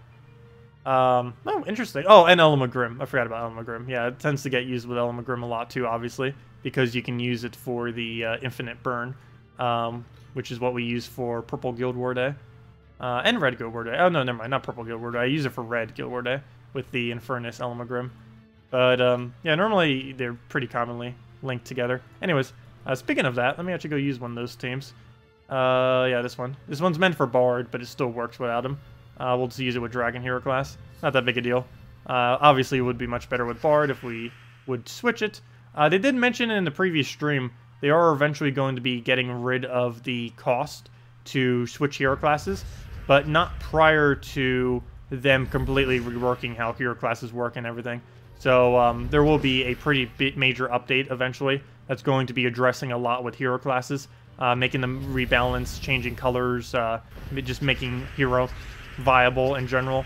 And one thing that's going to be happening with that is they are most likely going to be adding a way to be able to set your hero per slot, which is something that was requested a lot in the past, which they weren't really able to do before. But now that they're running on Unity, they are able to do that. So they are going to look into doing that and most likely implement that in the future at some point. So when they do that, you'll be able to set your hero per team. And because of that, there would never be any 50 gem cost anymore to be able to switch your hero class. Though prior to them doing that, they likely will be retaining the 50 gem cost to switch hero class, unfortunately, which is very annoying. But, oh well. Yeah, sometime next year that is likely to be changed. When exactly, we have no clue. Definitely not next patch, I can say that. Let's see, the Dragon Soul sometimes revives on you like 5 times in PvP. Yes, that does happen a lot. An absolute ridiculous amount of time that does happen. Oh wait, I just used this team against a Spirit Fox. That's not good. Rip. We got an extra turn here. Let's see. Yeah, that's unfortunate. Though we're getting so much mana, it might not even matter. So we'll go take the yellow. You know what, that actually did work out pretty nicely. He does drain the correct one, unfortunately, though. Do we have any good drops or mercy? Well, obviously we don't have a mercy. Why did I even suggest that? There's no mercy if he just got rid of all the yellows. Unless we got like a really lucky cascade of purples and yellows towards the top. But let's go get ourselves an explosion, get our damage down, go from there. Alright, we get ourselves a nice poke. And what else, what else? Go throw an Infernus in there, hopefully into a Mercy cast. Nope, there is almost none to use that with. Though luckily we do have a skull of it. Oh, I got rid of my own skull. Luckily we have a Dawnbringer. Could you imagine if we didn't get the Dawnbringer, dude? That would have been a huge fail. if I got rid of the skull and then didn't have a follow-up. Luckily, it's not Guild War, though. If that was, that would have been really bad. What to do? Mercy? We don't have alignment, so I guess we just take a red and keep getting Infernus up. And lucky additional red will give the last little bit we need, and down he goes.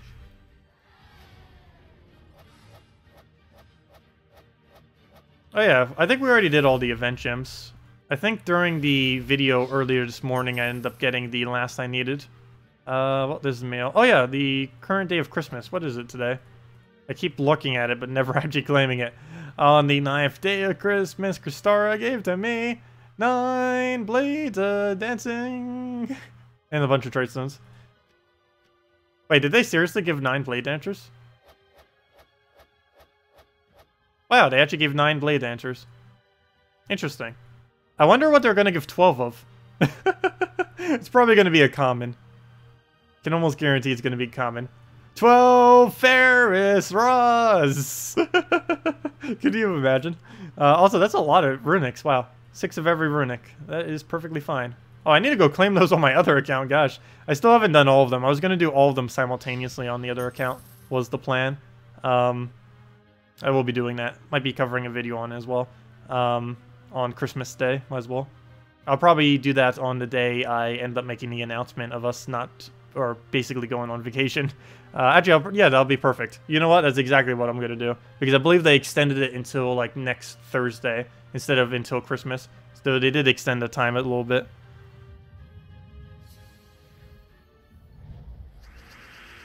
Hello, War! Welcome! You just finished watching your Skadi video. Nice. Did you get it yet? Or did you, I don't know, did you get lucky enough for it yet? I sure hope so. 12 peasants, 12 firebombs. Oh, I would love if they give 12 firebombs. That would be the only comment in the entire game. I'd be like, okay, that's perfectly fine. Every other comment would be like, they're just dodging, trying to give us a weak comment. But yeah, if they gave us 12 firebombs, that would actually be really amazing.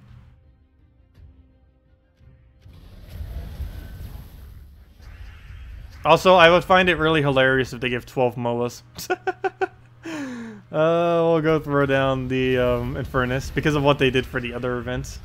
Get a Dawnbringer down, get a Mercy follow-up, and oh, that's not enough damage. And we're frozen too. We'll just take that into an explosion.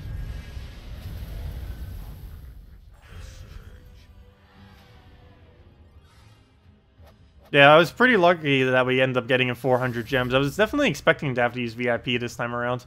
That's good that we didn't, though, because that means I have more resources that I can throw for the new kingdom that's coming sometime next month. So, yeah, need to make sure our gem keys get back up, and maybe I'll throw some, well, yeah, throw some VIP keys at it. If we're trying to get the next legend, I might throw 50 VIP keys, trying to get the new legend from the next kingdom on the Friday that it gets released. Realistically, you would never want to do that from a using your resources perspective, but in order for us to actually show it on the Friday that the kingdom gets released, you would have to waste a lot of resources. They do that deliberately, and that's actually really a smart idea. To be able to get the legend the day it comes out, you basically have to waste like 5 times as many resources, almost more than, actually probably more towards 10 times as many resources than you normally would. But if you stay patient and wait like 3 days, you can get it for like 10% the normal cost that it would be if you tried to immediately get it, which is a really interesting way that they end up doing it. Let's see. We're gonna take the purple. But yeah, that's why stuff always comes out on Friday, or particularly New Kingdoms. For Mythics, it doesn't really matter as much, but for New Kingdoms, it does. And it makes it so the event will always come a few days after, instead of immediately with it or anything else. To make it so that there is that few day gap. What do we do here? I can't take that yellow for 2 reasons. One being that it'll drain us, the other being that it'll drain us. Never mind, they're both the same reason. But we'll take the yellow. Do we have a drop? No, we do not. We'll take another yellow. That gives us Infernus. Oh, he gets a skull. Luckily, we have Dawnbringer. Wait, he didn't even go for it, though. Do I go for it? Yes, I do. Because we can Dawnbringer kill it. And then we just explode into whatever we can get, which is an Furnace. And that's match almost. And now we just kill it with whatever. And have another Dawnbringer. You pulled a Skadi off of a 100 gem key pull. Very nice. Your first mythic as well. Nice. Showed as your third card. Congratulations. Well, definitely a okay mythic to have as your first. I say okay because there definitely are some better ones. It's a little bit weird not traded. Because the biggest value she gets is fully traded with the Blue Storm. But if you have fully traded Queen Mab, you'd still be able to use her pretty well. Because, of course, Skadi, whatever it is. The nice thing about it is you'll end up getting the Queen Mab summon. And that combined with the mana burn, the double freeze, the shuffle to the enemy team. I don't know if you could fully get your full value out of that 25 mana cost. But it'd still be decent for the Queen Mab summon. Queen Mab is very, very potent. And if for some reason you don't have a Queen Mab, you'd actually be able to summon a Queen Mab even if you don't have it. It wouldn't be traded or anything. But you would be able to summon a level 19 Queen Mab. So even without having one, you would technically still have one by having her as your first mythic. Though both of them become a lot better once they're actually traded, though. Throw the Infernus. Let's see. And now, oh wait, you don't have a Queen Mab, but you have a Skadi. That is pretty funny. So yeah, you can actually have a fully, or not fully leveled, but a level 19 Queen Mab without actually owning her with a Skadi, which is something I haven't really brought up because there would be very few instances where that would ever be applicable. But yeah, you can technically have a really decent Queen Mab and just kind of make like a sacrifice team, maybe with a Firebomb, and basically make a go rush up your Skadi, and then boom, you get a Queen Mab there. Or maybe you would have the you'd probably have the Firebomb in front of your Skadi, so when it summons, it would summon the Queen Mab in front of your Skadi, so that you can easily get the mana into your Queen Mab. So the team would probably be something like a frontline tank, a Firebomb, Skadi, and some other troop, probably a mana generator, if your front line isn't a mana generator. Otherwise, a damage source of some kind. So that would pretty much be your team then.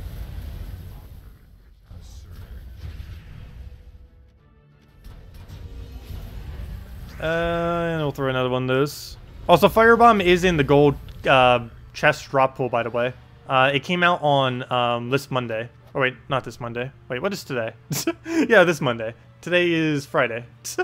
Losing track of dates. But yeah, today is Friday. That will happen over the holidays. But yeah, the Firebomb did come in on Monday, so if you open a bunch of gold keys, you will eventually get yourself a Firebomb. Can we see a Firebomb? Let me see that Firebomb. There we go. Yep, as you can see, Firebomb is indeed in the drop pool right now. I'm not going to waste all my keys trying to get it, though. I'm waiting until the next kingdom comes out, and then I'll be dumping to get a Mythic Firebomb, because I'll be needing to get a Mythic of the troop that's within the kingdom as well. But yes, Firebomb is indeed, as you can see right here, in the gold key drop pool right now. And he is currently the best common in the entire game, or at least I would consider him so. There are a few others that are also really high tier, like Direwolf and stuff. But personally, I would consider Firebomb the best common in the game right now, by a pretty decent margin, due to how many different purposes he can be used for. Because Direwolf can technically, most of the things that a Direwolf can do, other things can do, other than the Entangle spam. Whereas a Firebomb, there isn't really a alternative to Firebomb, except a Bombbot. But they're both kind of the opposite side of the coins. Firebomb is high mana accumulation, low damage, whereas Bombbot is low damage, high mana accumulation. The other big difference is, of course, that the Firebomb actually has Empowered, whereas the Bombbot does not. And that makes a pretty huge difference. What do we even do here? Looks like we just take blue, because he's going to drain our mana, so at least we get to keep some of our mana there. If we would have taken one of the other colors, it just would have gotten destroyed down to 0 anyways. So at least we got to keep some there. So we'll go take down a yellow. If we could double yellow, that'd be great. Why you no search? Not again. And at least because he already drained us, he didn't hit us as hard with the famine. So his Scion actually saved us slightly there from his Famine's damage. That normally doesn't happen too often, but it helped us for once. Okay, we're def marked on everything. Would be great if I could actually get useful mana, which does not appear to be available, so we'll just take a red for now. He'll throw his Ragnagord and get everything down. What to do? I guess we'll take ourselves some green here. Move that all the way over. And what else we need here? Skull is not enough to kill, so I don't want to go for it. I'd rather try getting a Infernus cast right about now. Or Dawnbringer at this point. Or anything. Anything that will do damage, go. Oh, there we go. Extra turn, heal, perfect. Get away all of those death marks from us. Move the other one over, nice skull poke. And nothing actually has full mana though, so I guess we'll take this yellow. That'll get us to hopefully a Surge into a double full. And then we just throw Infernus into a Gorgolfa there. So throw that, get that down, get a Gorgolfa going. Never mind, double Infernus, perfect. And as match, or 1 HP. That burn better kill him. Oh, never mind. Oh wow, triple Infernus. Keep going, keep going. Wow, we almost had a quad Infernus.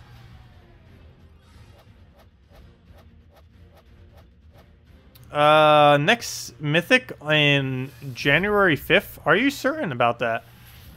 That would be the quickest they've ever added a Mythic after already adding a Mythic. That is really soon. That's before they're even doing the Kingdom. But yeah. Oops, that's my stream. Hello, my stream. Okay, let's see. Let me exile that. What was the thing I was about to go check? I was about to go check something with, the Gems of War thingy. Let me see. Next Mythic is... Oh yeah, it is Groshnok, January 5th. I don't know if that is guaranteed going to be happening or not, but yeah, it is right around the corner. That is, like, right there. Let me see what the other one says. The other spoiler thread. Let's see, I already got that. 1 second. Loading. Let me see. January 5th. Yeah, okay, apparently we are getting another Mythic on January 5th. Wow. Interesting. Like, right when I come back from vacation, we got another Mythic coming immediately after, pretty much. That's like right smack on top of it. Yeah, I'll be back for like 1 day, and it's like, okay, well, here you go, have a Mythic. Well, that's going to be slightly annoying, but yeah, we'll throw our resources at it. Yeah, both the spreadsheets say it. It is likely happening. That would be the quickest they've ever added a Mythic after already adding another Mythic. Not to console players. Consoles have had that happen before, but on PC Mobile, it would be the quickest that has ever happened before. To consoles, it wouldn't be anything new. That's happened to them several times already. Probably like 3 or 4 times by now. Because, of course, they were trying to catch the consoles up, so they had to do that several times. Not sure why they're doing it again. What is the Mythic? Oh, at this current moment in time, the Mythic that's coming on January 5th will be deal magic +8 damage to an enemy, boosted by all other allies and enemies killed. So I assume every single time anything ever dies, that would be a 10 additional damage. So that would be interesting with things like Firebomb and Sacrifice-related teams and stuff like that. As far as his traits, all allied orcs gain 2 life, and obviously he's an orc. He's an orc daemon, by the way. He has huge, so he gains life every single, or 2 life every single extra turn. And his unique trait is gain 4 attack and magic when he takes What? He gains 4 attack and magic every time he takes damage, HP damage. Wow, that is going to be annoying if he ever gets poisoned. That means if he gets poisoned, he's essentially gaining 2 attack and 2 magic every turn. Because he has a 50% chance of gaining 4 attack and 4 magic each time. Yeah, he gains a lot of stuff every single time he gets poked. That is very, very beefy. Wow. And it's all damage based too. So that definitely has potential, for sure. One other thing to note about him is because he is an orc, he can be used with Garnock to start with half mana. He has at this current moment in time, a 24 mana cost. So that would start him with just a 12 mana cost. to cast an ability that would be able to do a decent amount of damage. The only issue with that, though, is you would need to... some of his additional damage is also based on how many things have died in the battle. So you would need to actually kill stuff first before it really gets to one-shot range. If you tried casting it within like the first few turns, it probably will not be in one-shot range, I don't think. Yeah, definitely really interesting concept with it. I don't think it's going to be too particularly viable, though. Mainly because it's too high of a mana cost to use its attack value. So you're never really going to be using it in first slot. It's the same issue that Stone Hammer has, where even though he is the highest mitigation in the game, he normally doesn't get used because he's such a high liability, putting such a gigantic mana cost in first slot like that doesn't have any way of really accumulating consistent mana. Not to mention, this new guy has no way whatsoever of obtaining additional mana.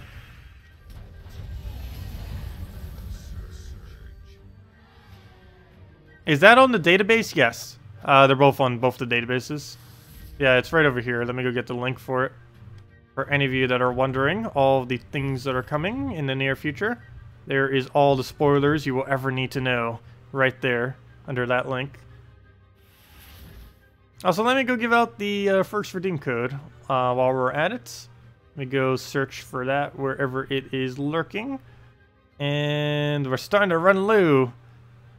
Let's see. Luckily, we have enough for until I go. Let's see, how many more do I have? I have 2 for today, 2 for tomorrow, and 2 for some other time. Probably Monday for Christmas. We'll give out 2, apparently. So we got another Queen Mab related one. This one is called Queen Stab. Let's see. They make some of the weirdest names for these. But let me go make sure it works. Put that in there. Put that in there. Say that I'm not a robot. Redeem. Oh no, it's making me do a CAPTCHA. It wants me to find all the cars. The car. That's not fair. They're not allowed. They shouldn't be allowed to put both cars and signs in a single image. Wait, what's it doing? Verify. What? Okay, it's being really annoying. It's giving me impossible tasks. What? It's okay. It has denied me from this CAPTCHA 4 different times, despite I think I'm doing the right thing. Apparently I'm a robot. Select images of an apartment building. None of them are an apartment building. Well, I guess that one is an apartment. I can't even tell if that one's an apartment. Verify. There we go. I'm not a robot. 5 tries failed. Anyways, okay, it works. Let me go give out the code. Fail. Okay. I think that's the most times I've ever failed a CAPTCHA. Link is broken. Oh, is it another one of those weird links? Well, here's the link that isn't broken. Or I sure hope that one isn't. But there is the redeem code, guys. Let me go put it below me as well. And that one is not a broken link. There we go. We got a link that's finally not broken. But let me go and put that below us as well. Where'd it go? Where'd it go? Redeem code. Redeem code. Put that right there. Space. Put that in. Get rid of the link just so it's not there. And there we go. Queen Stab with double B's. And I'll give the normal rewards, as it always does, of 2 treasure maps, 1 gem key. Where'd it go? Mail. 2 treasure maps, 1 gem key, 200 souls, and 2,500 gold, as it always does. And now that we got it again, come on, let's see that queen... why did I say queen map?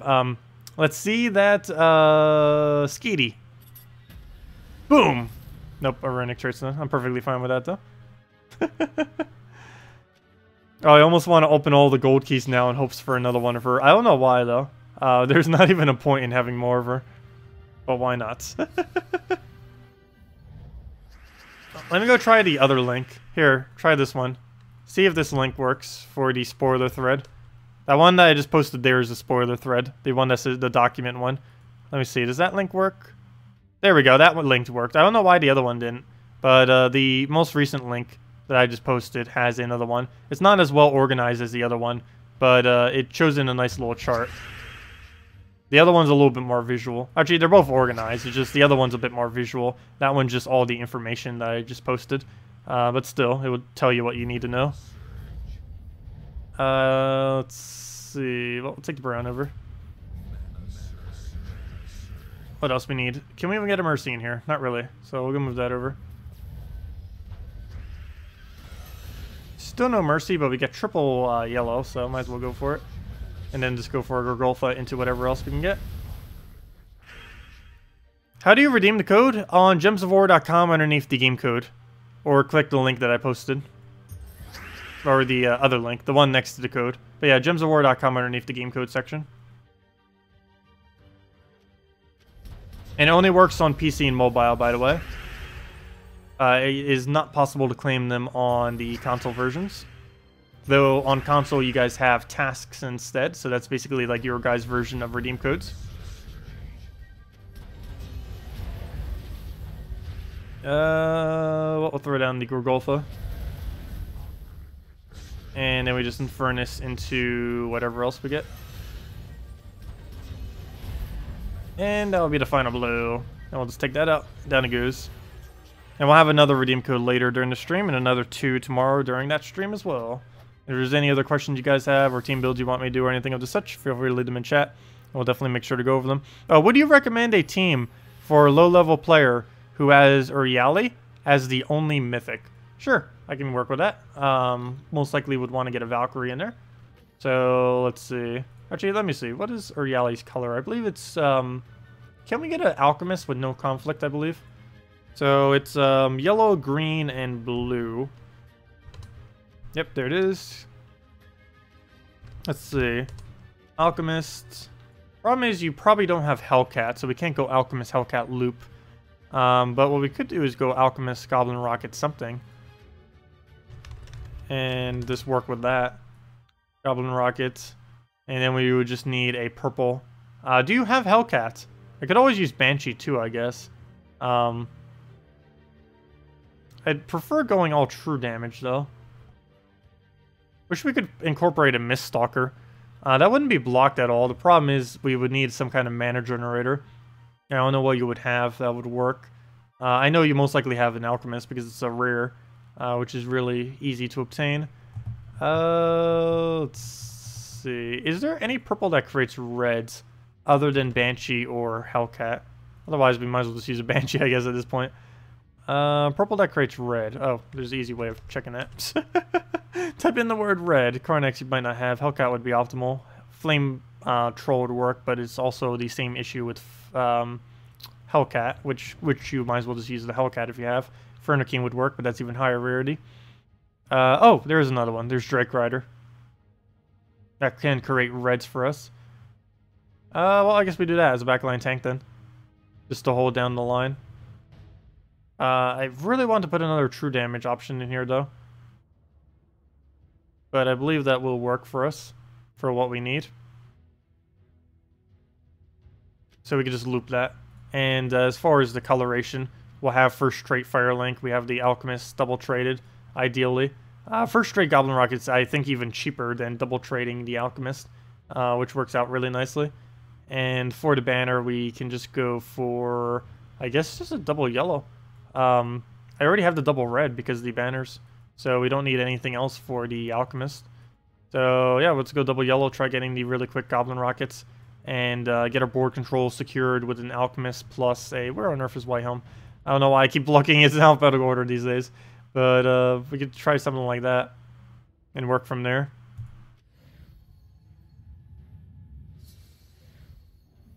Let's see. But if you have Hellcat, you can just run Alchemist, Hellcat, Alchemist, and wait, what did I just say? Alchemist, Hellcat, Goblin Rocket, and Uriali all the way in the back. Right off the bat, we'll want to try taking reds or browns. Though, what do I go for here? I kind of want to take the yellow. We'll do that. There's our red. All the way to full mana. See if we can get any good converts here. Not really, so we'll just take the green for now. Start getting our Reali up some. Get that out on the browns. And see what we can do here. So we got our yellow to red convert that we can use to, of course, get all of our manas and just convert everything over. Right here, since we have a clear board, we can just throw in a Reali, though, for some damage. And see what we can do from here. Too bad we don't have a, what's her name? A Mercy. Would work out quite well right about now. Let's go try getting our some alignment right there. No, we did not. So, I guess we take a brown then. Start getting some more mana. See if we can get a red surge. Otherwise, we'll just have to try converting the yellow to red. That or just keep swiping her mana and accumulating that. Let's see. Yeah, we might just have to go all the way to her mana then, it would appear. We'll just do that. And if the alchemist does die due to the damage that's taken, we can just summon into that spot. And at this point, I might as well just let it die. It's so close to already getting there that we might as well just let it go all the way. And we'll be able to do so right here. So it looks like our alchemist must go down. We can get our alignment right here, though. This isn't going to help us too much. I think we're going to go for just a little bit of a poke. I want to get rid of this thing's barrier so we can actually hit it some. And just take whatever manas we have on the board. We'll save that for the following turn for when we actually clear out some stuff. But let's go throw in a Reali for now. And he revives off the thing, gets that. We get our summon, though, so that's nice. Need to try getting this board to work with us. What do we get rid of here? I need to do some kind of explosions that will give us an extra turn. Is there nowhere that can guarantee us extra turn? I don't believe there is, actually. I don't think that's it, is it? No, that is. Okay, good. That's what we need. Move that down. And we just take our split at this point. You know what? I might just go for another skull. We already started it, so we'll take that. Let it poke us. And then just throw the split on it as well. You know what? Is this the only skull? No, there's another, but it doesn't have enough damage. So we will let it poke us. And then go to split right there. And now we just need one more Reali for the kill, and that's match. And that will bring us right back to where we started. Yeah, I would definitely suggest like an Alchemist Hellcat loop. Would probably be your best bet for early game. Oh, you do have a Hellcat. Sweet. Okay. So yeah, that's basically all you would need then. Edit that. Get rid of that. Alchemist, Hellcat. Get rid of the other guy as well. So we don't need the Goblin Rocket anymore. Though you could technically still use the Goblin Rocket if you wanted to. Alchemist, Hellcat. And you know what? You know what? We are going to still use the Goblin Rocket. I do like using him for board control. And it will still work. Banner is also already correct. Double yellow is what you run with Hellcat. So we're already in the correct bannering. So don't even need to change. And similar strategy, except this time we infinitely loop it. Which works out a lot better because we always have perpetual mana coming into us. So once we get it going, we just instant win and just keep poking it down with Reali's here and there. So we'll get that down immediately. Double check the board for any extra turns. Make sure there's none. And yeah, this looks good. Throw in a Reali. And just keep repeating this cycle now until we end up getting the win. So we are going to need to make sure we align to an extra turn or just simply take the one that's invisible right there. Let's see. Alchemist, go through that on the green. Keep doing this until we get our Reali all the way to full mana. Just use the bomb if we, or not the bomb, the Goblin Rocket if for whatever reason we don't have alignment, which apparently we don't have at the moment. So we'll go try moving ourselves into some. Let's see. I don't know if we can actually get into any here. That is a little unfortunate. Let me go try doing it right there. And no, that does not actually open it up for us. Though we did end up ending another extra turn on top of our extra turn. I guess we could get rid of reds there. We will hopefully be able to clear up enough board to be able to get another yellow down. Not sure if we're going to close that gap though. Let's see. Let's go get another explosion here just to clear out as much of the board as possible. And we do indeed get enough, so we will go clear out the blues. We do have another Reali waiting, trying to get our mana all the way back up though. Which we appear to not be able to do. I could go for a red chance there. I'm not going for it though. Let's go for some standard damage and see if he can give us something, and he does. He gives us some red, not exactly what we need, but we'll take it.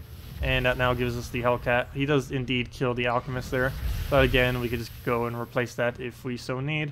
Yeah, this time definitely did not go over that well because I didn't actually get the proper loop going for it, but still we'll end up yielding the win that we need. All we need at this point is one more Reale. So it's just a matter of gaining the last little bit of her mana. And do we try dropping for that? I think I just swipe it at this point. Of course, we don't end up getting a surge. We'll just throw that down for a small, little lower, and then we end up getting that. And never mind, that was not actually enough to kill. We'll need one more little poke to be able to do that. And we can do that simply by getting this guy to full mana. Or if he keeps hitting us, maybe he'll kill himself. No, that actually won't be enough damage. But what will be is if we can get his mana, though unfortunately he's going to have enough skull damage to retaliate. So hopefully he'll explode. Otherwise, I guess we'll just take a Goblin Rocket for now. And... wow. Well then. Well then. Well, here, have a skull. We'll kill you that way then. There we go. Go down already. What is the best Goblin team for PvP? The Fizzbang version of it. The Nobin Brothers, Fizzbang, Grapple Pot, and Goblin Rocket. This team. Hey, that's the first Skadi I actually see on an opposing team. Oh yeah, I was thinking of using a Doomclaw with it. I didn't actually bother doing that for the video though. Because I didn't want to show something so expensive. Though I think I showed something similarly expensive, but I'm always concerned about doing that sometimes. Because I'll like show a team for a Mythic, and it's like, here, you can use this Mythic, but you need these other two Mythics. Which kind of defeats the point of even showing the Mythic in the first place. Because most people that do have the Mythics may only have a few, or only that as their only one. So, yeah. Anyways, what was the thing that was just said? What is the best Goblin team for PvP? Oh yeah, best Goblin team for PvP is the following. Actually, I already have it as my defend team for one of these days. I forget what day it is. I believe Brown Day. Is that it? No, that's not it. Oh, never mind. That was my Guild War Brown, not my Defend Brown.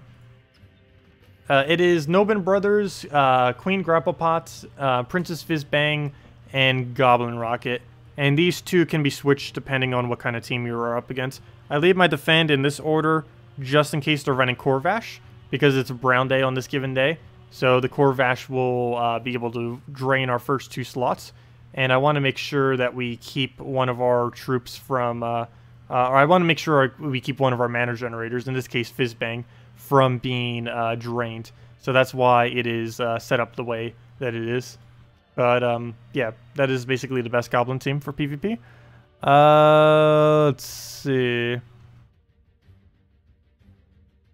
What was the other thing that was mentioned? How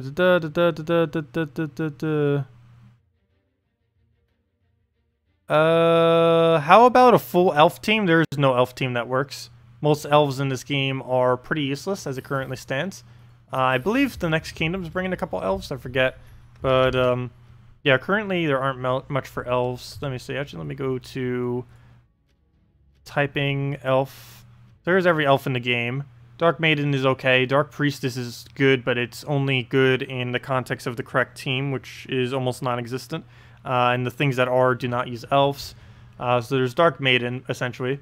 There's... Elven Bard is very situational. Enchantress is early game. Lady Ornerial is okay. So that leaves 3 so far. Dark Maiden, Lady Ornerial, Princess Elspeth. All of these are utility troops so far. And Tyree, maybe Talray. There's just so many horrible options here. But yeah, most of them are just utility. Like Tyree's utility, Spider Queen's utility. Talray is the most damage you can really get, but even that's still utility because it has web. Princess Elspeth is full utility, same as Lady Ornerial. Enchantress is damage, but it does gain the enchant too. Elven Bard is full utility. Dark Priestess, the way that you normally use it, is full utility, and same as Dark Maiden. So yeah, there's very little things that you can actually do damage with elves. Talray is almost the only one, really. That and Shadowblade under the correct team, but neither of those would be used with a full elf team. Actually, Talray would be. Shadowblade would not, though. Because you need to build some really strange teams to actually be able to make him work properly. Because he requires an excessive amount of purple on the board. Ideally, you need to make sure the board perpetually has 13 or more purple on it. So you need like an Umberwolf and a bunch of other things to like generate mana and stuff like that. Some kind of combination.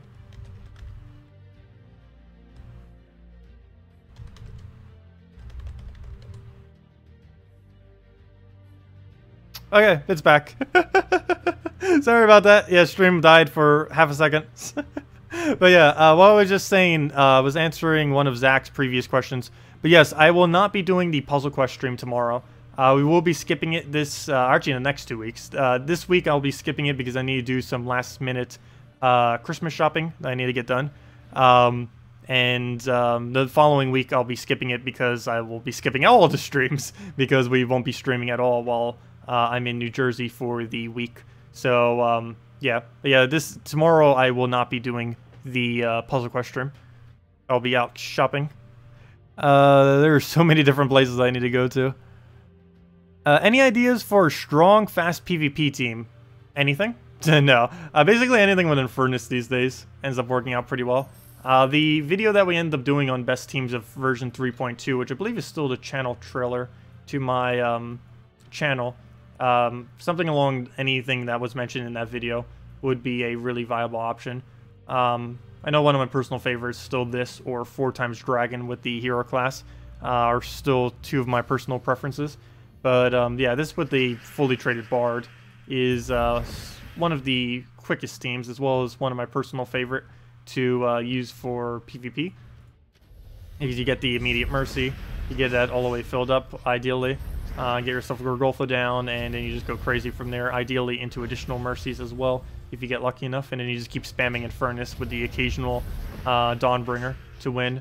And if you use the Bard hero class, you'd be getting one magic to all allies per turn, or actually one to all stats, I mean, to all allies per turn, because the entire team is yellow, except for the Mercy. But the Mercy is mainly just here to get that really quick mana burst that you need at the beginning of a battle, just to get everything rolling in a quick fashion. And as you can see, we've already won the battle, and it's only been like 1 minute or so. Yeah, generally you do want to aim for about the 1 minute mark if you are looking to build quick PvP teams. Generally anything that can win in under 1 minute consistently is good enough to be using as a quote-unquote quick PvP team. Really, I would consider anything under 2 minutes to still be considered quick. But if you're looking for optimal teams, unless it's under a minute, it's slow. Let's see. We're gonna move that over. Get ourselves a little bit of mana. And just Gorgolfa into getting everything rolling. Hopefully get our nice board here. And we do, so we just throw that into a Mercy. And now we can just get all the damages we need. Move all the turns. And just throw ourselves an Infernus. Not even going to bother with that yellow, so we can hopefully cascade something with it. Which we don't, but oh well. We had the chance. He gives us another Mercy again, perfect. So we just throw that right into Infernus.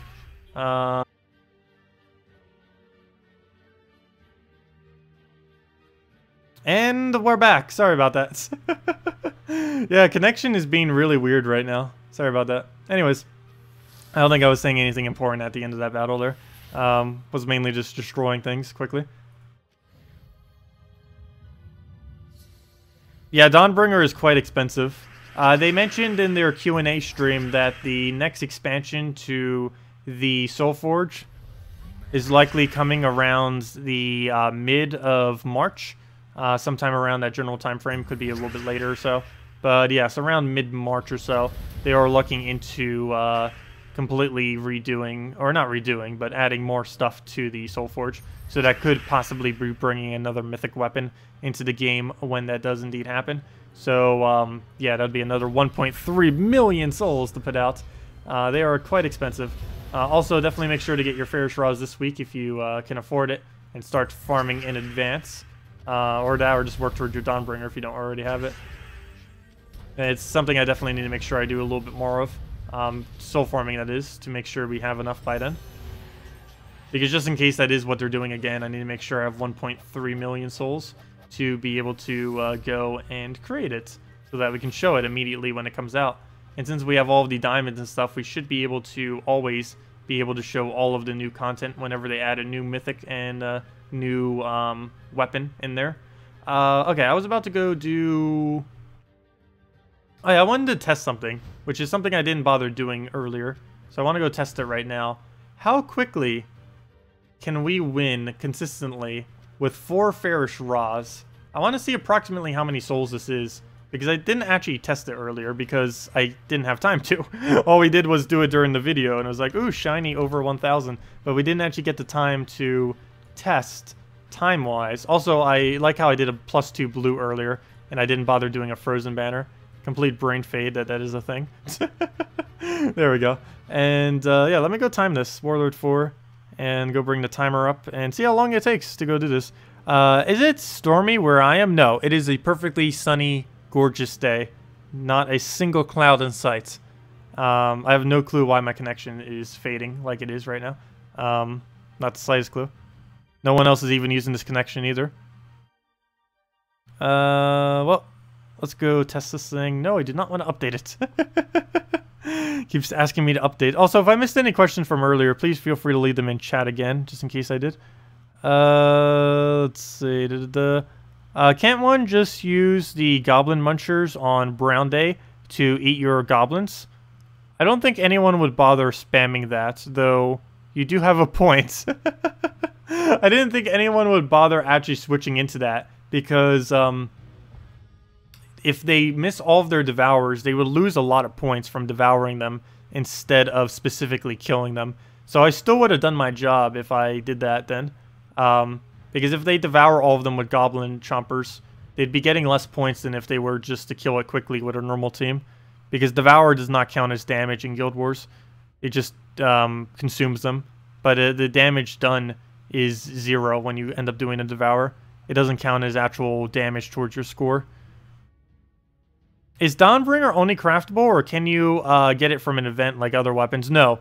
Dawnbringer has only ever been craftable. There is no other way to obtain a Dawnbringer other than crafting it. And Xenos is pretty much the exact same way. Okay, let me go and let's see, what else did I miss? It was there that came out today is yellow, blue, and purple blue. Though Fairish Ra is double checking it real quick. Fairish Ra is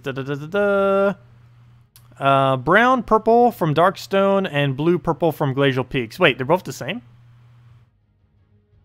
What?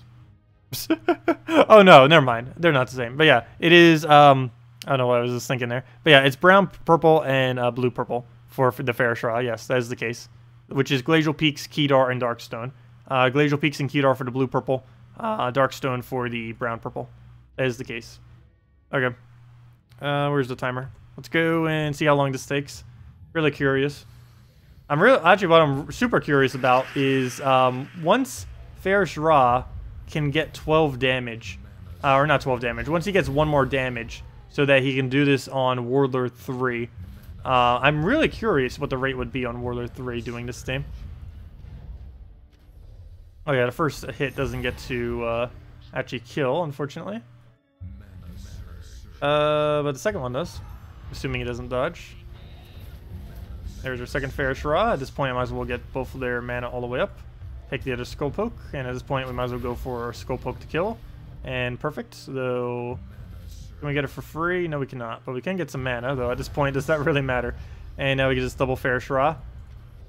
There's no way we can consistently do this per minute. Are you serious? Wait. I need to go into that again. Explore. There's no way we can win 1 per minute. If that's true, that is insanely good. I think that was an outlier. Oops, I did not mean to click explore. Oops, fail. I did not mean to click explore. Retreat. Wow, in 1 minute we end up gaining that. If that is true, if we could seriously win 1 per minute for, what is that, 100,120 souls, was it? Yeah, that sounds right. Times 60. That would come out to 67,200 souls per hour.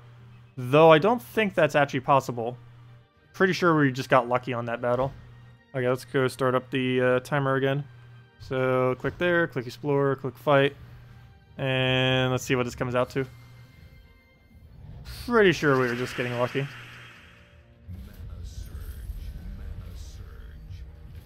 Okay, move that over. Get a Fairish Ra. Oh, I just clicked the explore. Ah. I hit explore again. Grr. Okay, let's try this again. Challenge, fight, that one. I'm still not used to the new menuing there. Oops, I gave him free yellows. Do I take skull? Probably. Any skull I can get, I probably want to take. The agile. The annoying agile. He technically has a lot more durability than he even shows because he is agile. Let's see. It'll be worth it if we can actually do that extra damage. At this point, I might as well go to a different challenge, though, when we don't get that extra damage. Okay, we'll throw a poke. Oh, wait, why did I not throw it out on first slot? I keep forgetting. The first, because we don't have a Valkyrie or anything, we have to throw it out on the firstmost spot.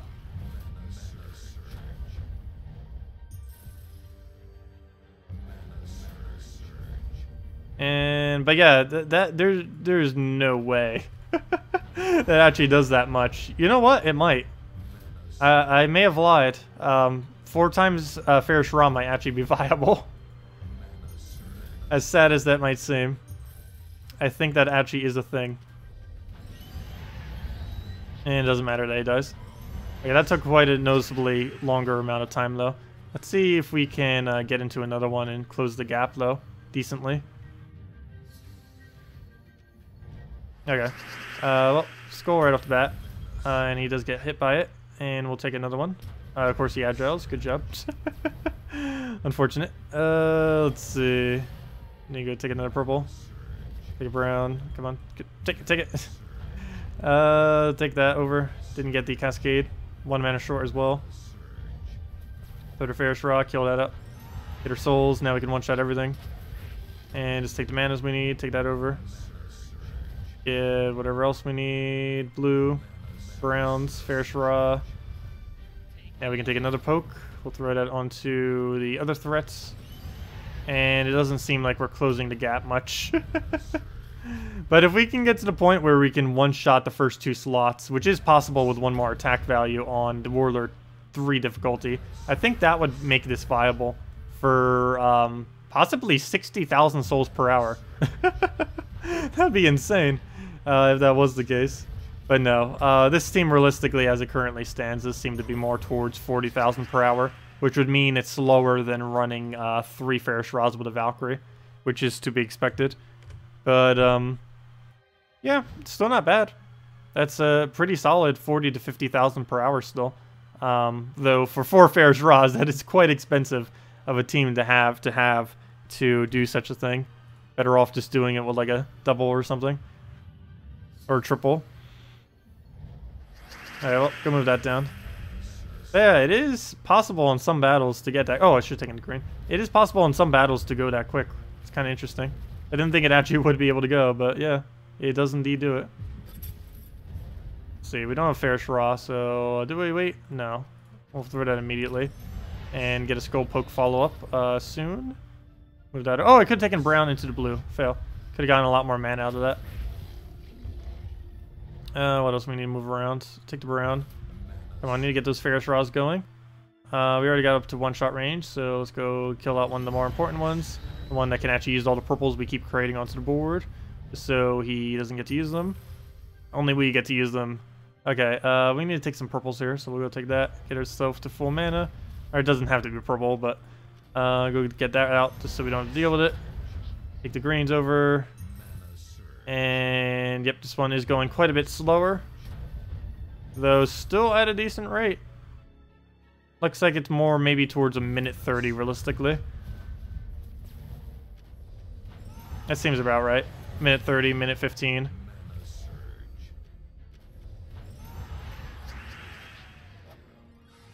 Let's see. So I guess assuming that, we could assume that's about a 1 minute and 15 then. Let me see. What does that come out to then? Let's see. Let's say it was a 1 minute 15. If it was that right on the dot.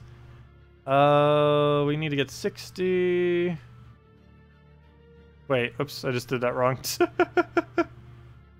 Let's see. 60. Wait, I keep doing the math wrong. Hold up.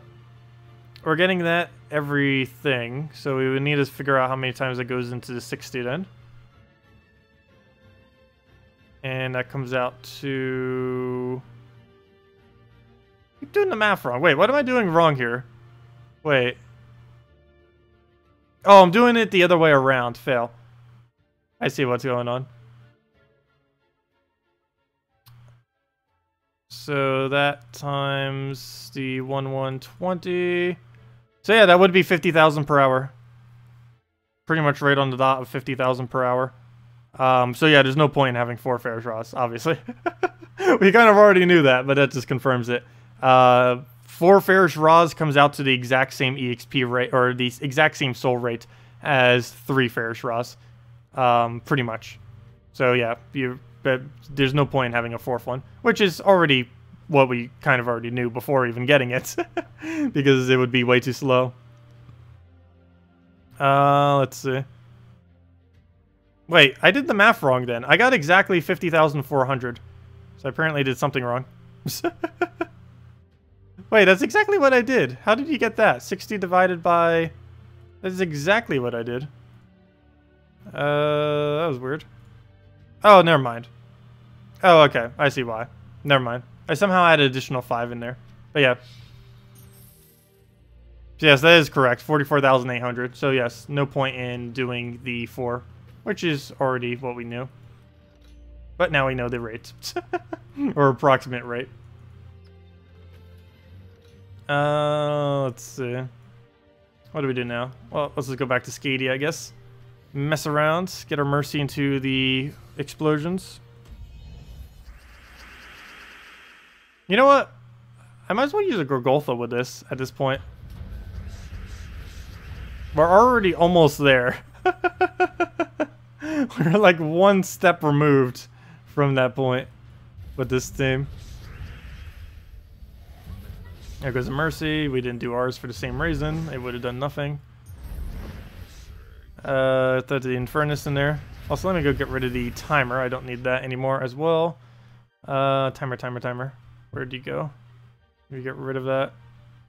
Close the window. Don't save it. And we're good to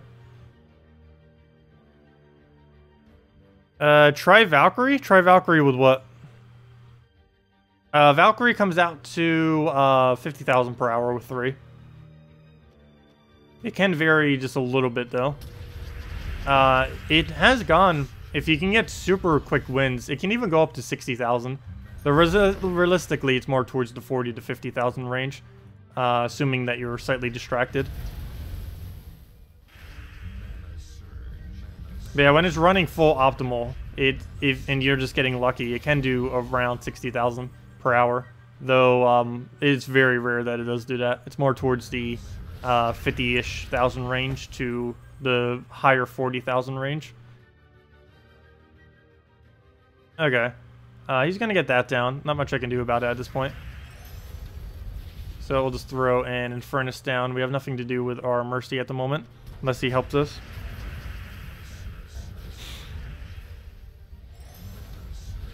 With Skadi? A Valkyrie Skadi. I actually have not bothered using a Valkyrie Skadi team yet, because I didn't think any of them really needed it. Which is kind of weird. I just don't know why I haven't done that yet. But yeah, I haven't bothered doing a Valkyrie with it. Every team I've bothered using so far does not actually utilize one. Oh wait, why didn't I throw the... Okay, good. I meant to do this first so we get the drain on him. Pretty high amount of damage, and then we can just kill both of them. Also, we get to reshuffle them too to get the Infernus going down, which is kind of cool. You farmed 3k gems before you realized you needed diamonds? Oh, that's annoying. That would be really annoying. Well, at least you have a bunch of gems now. Look on the bright side. So when the next Mythic comes out or something else, you'll have gems to go throw at it. Or for the new kingdom, or whenever you want to save it for. So it's not a huge loss. At least you still have the resources. It's not like you don't have them. So it still works out in the end, which is nice. By the time you Ra comes back around in the Forge, you'll probably already have Dawnbringer and a Ra from Keys. Well, he's probably going to come around soon.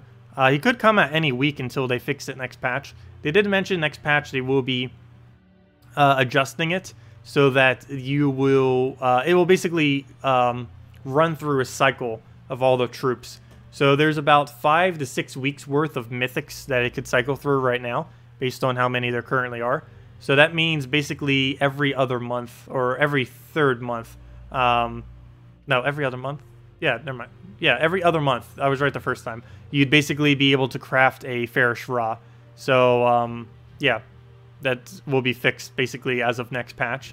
So, yeah, you won't really need to worry about Fairish Ra not being craftable anymore. By the time you could ever be able to craft another one, you will pretty much only have to wait a week or two before the next Fairish Ra goes on rotation. So, and that applies to almost every mythic in the game. So that's going to be pretty nice. The longest you would ever need to wait eventually would be about a month or so, which isn't too bad. Though it could be as little as like only a week or two once they fix it to the other format. But yeah, do you have any suggestion for it with a Valkyrie? We can definitely go see what we can do out of one though. But let me see. Valkyrie. Get a Skadi in there. Oops, it would help if I put in more than just SK. Get a Skadi in there. So we got that as our base. We need now brown and green. I guess Gorgoltha and a Mercy. The only problem with that, though, is that would make us the Skadi as our only damage source. Gorgoltha KrissTigger. Issue with that is the Valkyrie does not feed into the KrissTigger. Corvash and KrissTigger. That's a damage mix, but that might work. Bard hero class. I currently don't want to switch out to that at the moment. But that would work. We could go try doing like an Infernus with it and go all Bard. Actually, we wouldn't even need an Infernus. Wait, what's a mythic that has brown in it? I wish I could type in mythic. Oh, you know what? There is one way I could do this. Upgradable rarity, base rarity. I don't think there's a full AoE brown mythic. Which might be why I can't think of one right now. Oh wait, yeah there is. Yeah there is. Worldbreaker. Or no, Worldbreaker isn't one either. Wait, is there seriously not a brown full AoE mythic? What am I looking for? I'm looking for order by base rarity. Catcher. Oh, guard avatar. Hello, but it has too much of the same mana. Oh, and Elamagrim. Though Elamagrim wouldn't work for this particular instance. Let's see. Oh, and there's technically Yasmin. She's not actually full AoE, but she's close enough. That wouldn't really work though. We have a Blue Storm, so we would need something that's synergized with Blue Storm. Doomclaw is kind of okay with it, but the problem is it's not full AoE. Wow, there's not that many options. Well, it doesn't necessarily need to be that. We could just go Corvash with a decent green troop, I guess, and just move it from there. Put the Corvash up front. Use this kind of like how you used to use the old Queen Mab in this team. Oh, you know what? Let's actually do that. Oh, the problem with that though is she isn't the old Queen Mab. But you know what? I'm still gonna try it. Might as well give it a shot. Oops, what am I doing? Get rid of that. Clear. Get that up, and get a Mercy in there. And run it like we used to run the old Mercy team from ages back, like over a year ago. Almost like a year and a half. This thing's ancient. Where to go? Up and thread a double yellow. Yep, and that's pretty much it. Just get a nice Mercy into it, go from there. This used to be ran with brown-blue banner back when Corvash had a 14 mana cost. Of course, these days, that is not the case. Actually, Corvash getting nerfed is what eventually stopped most people from using this team. Because at that point, it wasn't nearly as viable to do.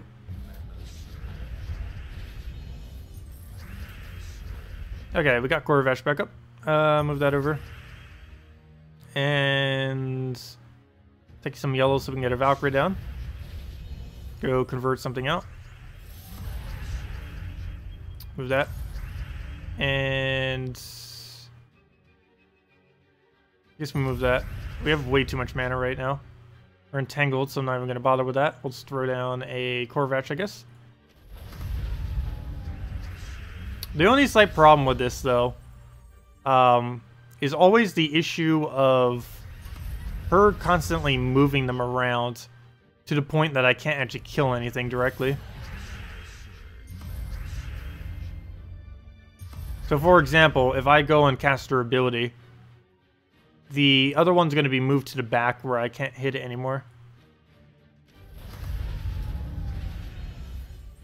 Like right now, if I cast that, she'll be moved to the back, but she'll get to live because I have no way of hitting her. Oh, oops. I thought we had a green. Currently, we do not have a green extra turn, so we'll do that there instead. And get a Corvash down. Wait, does that switch their positions? I believe it does. Yes, it does. The more you know. Okay, we'll throw the Mercy down. Do that. Get another Valkyrie. I feel like it's taking way too long for this battle. They're probably not that viable. Yeah, we'll just Corvash into the other thing. I should probably shoot Corvash one turn later. Oh, you know what? Never mind. That actually works out. Because now we get to do more damage this way. Get a Valkyrie down there. Get that over. And just Corvash into the other thing. Oh, wait. Is that enough damage to kill? Oh, I could have just killed it already. Didn't even need to do all that mess. Yeah, he's still very annoying. And he still gets all of his mana up pretty easily. That hasn't really changed. It's only a 1 mana difference. It can sometimes be annoying. But, yeah, something along that line. Seems okay. Just a little slow. Oh, speaking of that team, that was the exact team I was referring to. That I was just mentioning earlier. Except normally the Mercy was used behind the Queen Mab. But yeah, it was Corvash, Valkyrie, Queen Mab, Mercy. Which is basically what he's using, except in wrong order. Also, I believe wrong banner as well. +2 brown, +1 red. You normally wouldn't need that. Your goal was normally to either get the Valkyrie up as quickly as possible, or to get the Corvash up as quickly as possible. Well, you know what? Actually, I guess that banner does serve both those purposes. It's costing them his purples, though, slightly. I always hate minusing 1 the Queen Mab, though. I don't think I ever bother doing that in any team. They finally give us Fairish Ra, and it turns out it took so long. You use some stones for the last trait. Oh, and now you can't end up getting it. Well, well, as long as you have him in your inventory, you can always get the stones later. That's not normally too big a deal. Farming out the trait stones as you need. So that could be worse. It could be that you couldn't afford it at all, because that would definitely be really annoying. But it will come back. It's not like it's the only time it's ever going to be in the Soul Forge. It feels like that because of how long it's taken for it to get in there. But for all we know, every week for like the next 3 or 4 weeks, you could just be back to back to back to back, giving it to us every single possible time. Let me see. Is this the one? I think it is, yeah. Let me go back to this team. This is still my probably my personal favorite team in the entire game at the moment. This is in the Gorgoltha version of it. Originally, I was running with the Gorgoltha version. I do kind of still prefer the Gorgoltha version because it's safer. But as far as speed's sake, this actually does work quicker by a very small amount, simply because we get the additional damage that we need from the hero class, of course. Okay, so we'll go take the red there. Let him go get the poke. And let's see. What a move. We'll just let him take the skull. Let's go for Manus. All the mana are belong to us. Yeah, I know. The getting the stones is like the least of your problem.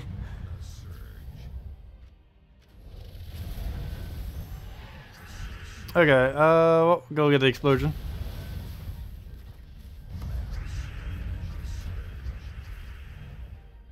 Try going Gorgoltha, Valkyrie, Fairish Ra, and Skadi.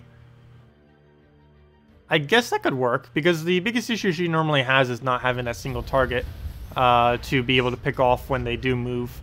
And of course, with the Fairish Ra, it doesn't matter where they are, you'll still be able to keep tracking it once they move.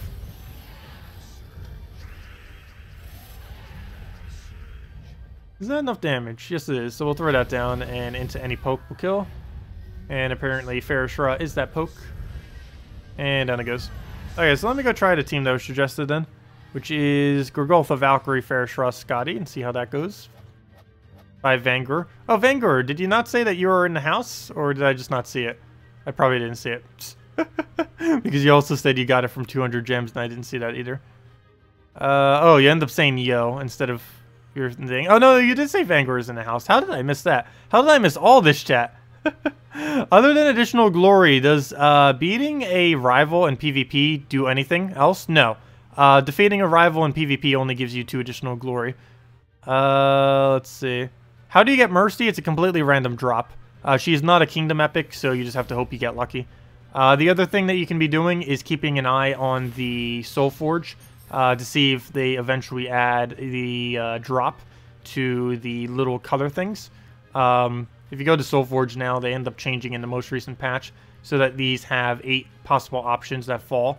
Each of these having about the same chance of falling, or exact same, I'm not 100% certain. But this would be a good way to get a certain epic if you need. So for example, since Mercy is a green or blue, you would just check the greens and blues every single week and just make sure to see if she's here. And if she is, you could just throw it down a couple times, one by one, and just keep doing it until you get her. And ideally, you would get her in about 5 or so, though it could take as many as 8, 10, 12. Really just depends. But that could be one thing that you could do to try to get yourself a Mercy. And that would apply to basically any troop that is of epic rarity or lower that you are seeking to obtain eventually. You can just keep looking at that, see when they come around, and then go get them when they do. And ideally, there'll be multiple things in there at once that you need. Let's see what else I missed. Okay, let me go do the battle then. Oh, baby dragon with a blade dancer. What on earth is that team? Let me go clear this out real quick. I'm not gonna bother using a natural team. I mean, using a the team that's suggested against this, because it's pretty much just gonna kill itself immediately with how weak it is. Alright, move that over, move that over. Do we have a Mercy in alignment? Not really, but still gonna throw it because it gives us full mana. And just throw that down. Get our Infernus down and do that into a Mercy if we can. And we can't, so we just throw that into an Infernus. And as match. Way more than enough damage. Never mind. I should have just done the Dawnbringer. Way more than not enough damage. That didn't quite work out, but oh well. Anyways, to the team against all goblins apparently. So let's go see what we can do with it. Did the team actually have freeze on it though? Please read Sea Dog. What did Sea Dog say? I did not see what Sea Dog said. Oh, what's the best Skadi team without Uriali? I don't even know at this point, to be honest. Personally, I've been liking to use it with Ragnagord plus Corvash. Has been pretty fun. I'm not 100% certain on what the absolute best is. That's why we're testing and messing around with stuff at the moment. But yeah, we're still more in the testing phase than definitively saying what the best one is. Though as far as the Guild Wars invading, I believe the best for that is indeed this team. I can't think of a single one that's really going to perform much better than this. I have tried a few of them off camera. This was the only one we've done on though. But earlier this morning, I was testing several different versions, and this is basically just what we concluded with. It has a Azure for mana generation and a slight reduction to them. Has Corvash for all the mana drains you would need and stun. Has Skadi for your summon and as a alternative damage source, and of course for Blue Storm for your Blue Day Guild Wars. And it has Merline for anti-Kraken as well as Silence, as well as a little bit of damage on top of everything. So yeah, and it has 2 things that can hit the front lines. Has a targetable thing to pick up whenever you need for when they keep moving all over the place. And it has Azura just for mana generation and just to kind of hold down the line. She is quite a bit needed. And she is a bit flimsy, but there isn't really much we could do about that. If we move her to a different slot, it might be a little bit too clunky, and it would sacrifice one of our other troops in place of her. So something needs to die. It's just going to have to be her, which will be a little unfortunate, but at least it gets replaced with a Queen Mab, if nothing else. So that will just have to be what happens whenever we do it.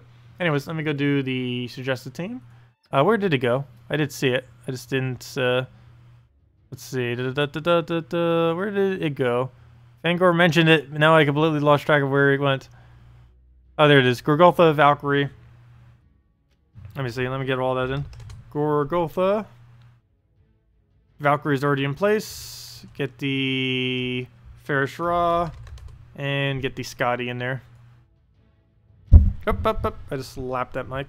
Let me move that. There we go. Okay. And a Skadi. And for the banner, I guess just a brown... No. A red yellow. Because I need a +1 for the Valkyrie, for sure. So we'll do that. And see what we can do with this. What are we missing? Green. What's the minus green banner? It's +2 blue, +1 yellow? No, that's minus green. Wait, what is the minus blue banner? Oh, it's +2 yellow, +1 green. That's not useful. Wait. No, that's not the... How can the minus green banner have plus green? Wait, it's... minus green banner. Yeah, I was right the first time. It was +2 blue, +1 yellow, wasn't it? Yes. It's that really weird banner that has 2 yellow heads, despite it being 1 yellow mana.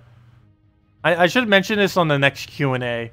Why does the lion banner, which gives 2 blue and 1 yellow, have 2 yellow heads on it? That still annoys me.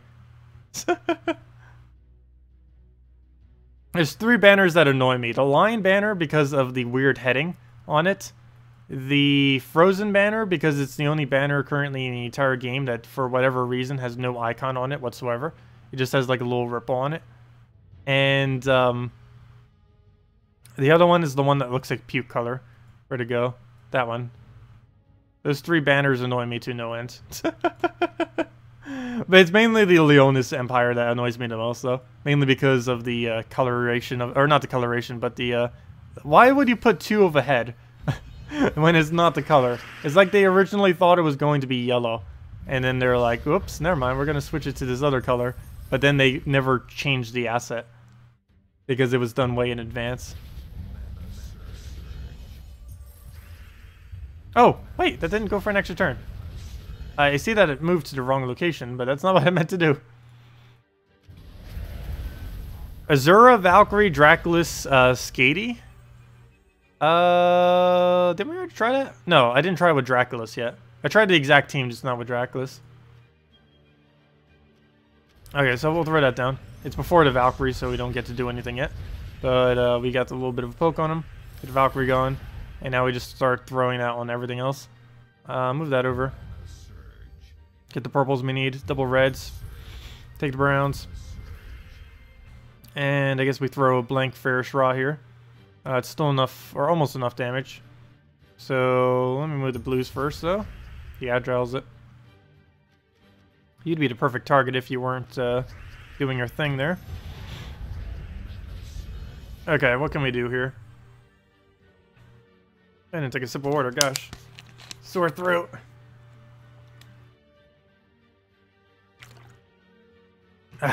Okay, anyways.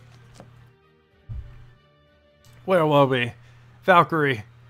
Can you do anything important? I guess get rid of purples. We can replace it enough, I think, with a Grugolfa that it won't matter. That we just destroyed them all. And let's go shuffle this around a bit. Just so we can kill them with a skull. In case in point. Ferrous Raw. And one more Ferrous Raw for the kill. And there we go. What would be an upgrade for your best red and brown Guild War? Lava Elemental, Alchemist, Hellcat, Shegra. Get rid of Shegra. Would actually be an upgrade.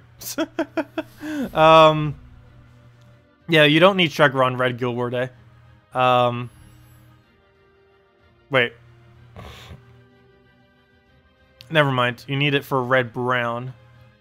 That changes it slightly.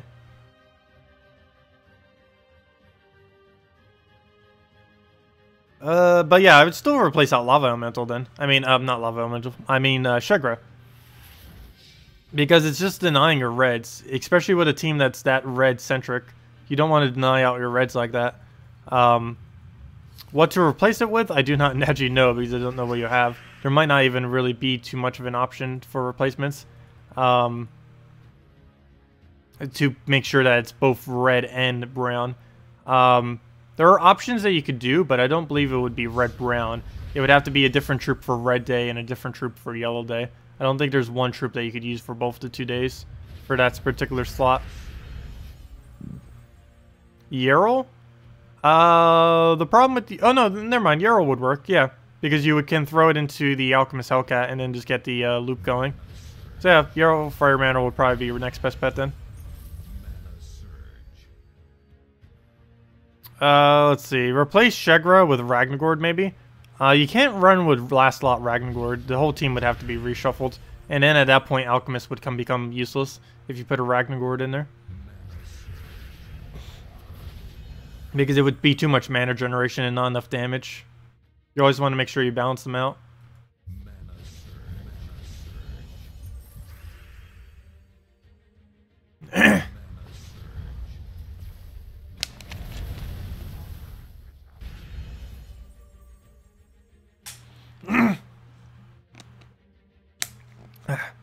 Throat's being all weird all of a sudden. Okay, where were we? What do we need here? Throw that down. See if we can go get ourselves a Fairish Ra. Kill that out on the Scion there. Get out of the way. And... do we Valkyrie? Yeah, I guess we go for it. Just clear out some board. It didn't really help much, though. I was hoping we could get a Fairish Ra alignment out of that. Apparently not. Okay. Well, we got 1 pair at least. But we do have full souls. Go for that. 6 HP still. Wow. A lot of durability on you. Can we take that skull? No, we cannot. Even with as a Gurgolfa, I think that would still be enough damage. But we'll throw that down instead. Wow, that more than halved his HP. Forgot how much damage I can do. So we're gonna move that down. Take a poke. Oh, what? Let's take that down so we get the poke. Apparently, I took it the wrong way again. And take the reds there. Get that going. And Fairish Ra. Do we throw you now? You do not have alignment, but I think it is the answer. Oh, and I didn't take the green. Hello, greens. But we'll go take those over. We get our mana back up, and that into a little burst will be enough to kill it. Might not even need a little extra burst.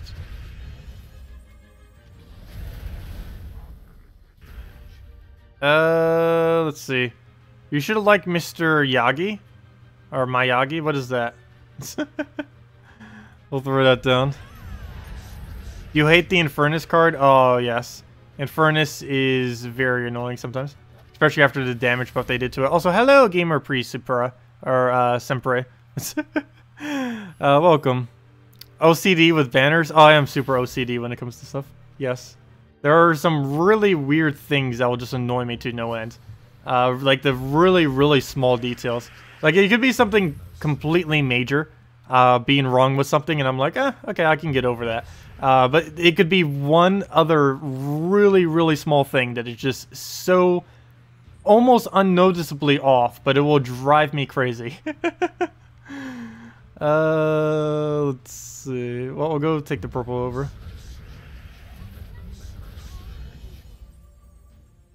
What's a move? What's a move? Let's go take a yellow. And then just throw a Gurgolfa.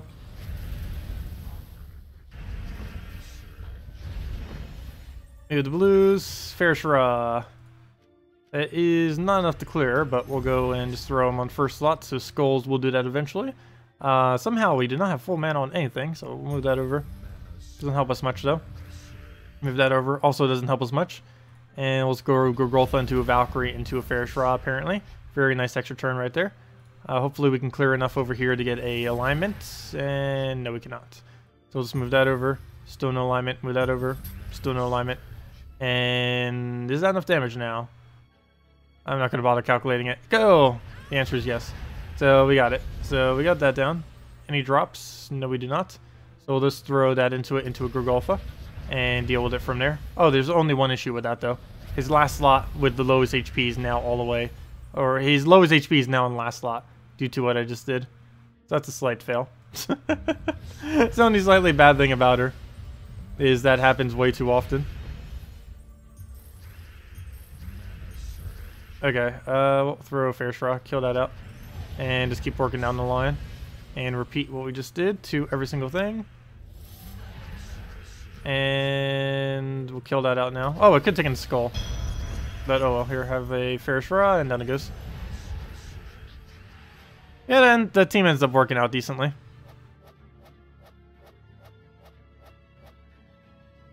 You don't like the octopus banner? Oh no, I didn't really mind it that much. I keep forgetting what its colors even are. If I'm not mistaken, it's minus purple, +2 brown, +1 blue. But whenever I'm thinking of banners, I can never remember it for whatever reason. I do that with a lot of banners, though. Even if I use it a lot. The only banner I think I don't do it with is the +2 purple, +1 red, -1 yellow, and the +2 red, +1 yellow, -1 brown. The main reason being is that I use them so much that it's almost impossible to forget them. But most of the other banners I don't use nearly as often.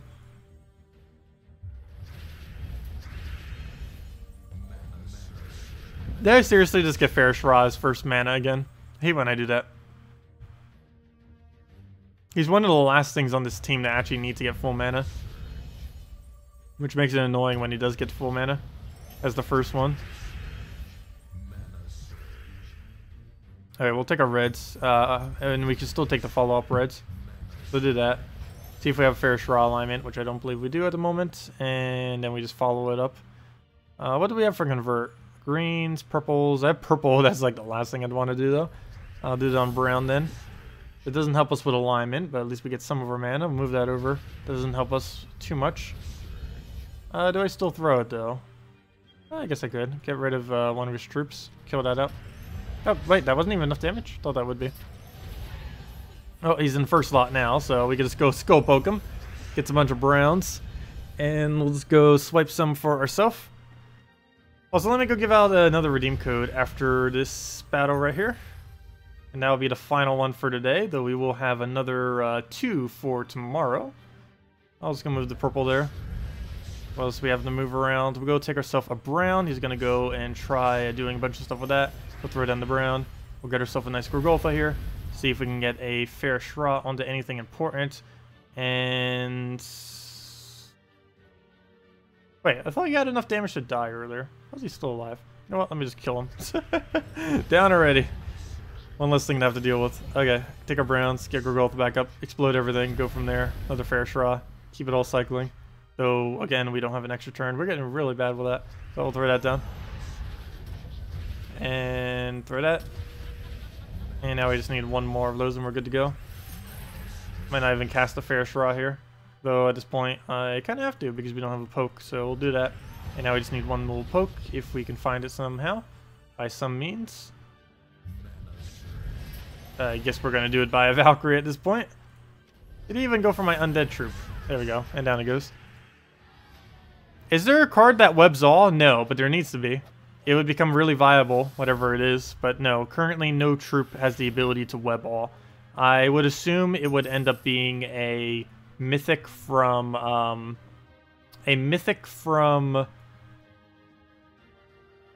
where'd it go? Zolkari. A mythic from Zolkari will likely have that ability. Though at this current moment in time, I believe that kingdom does not have a mythic. I'm almost guaranteed on that.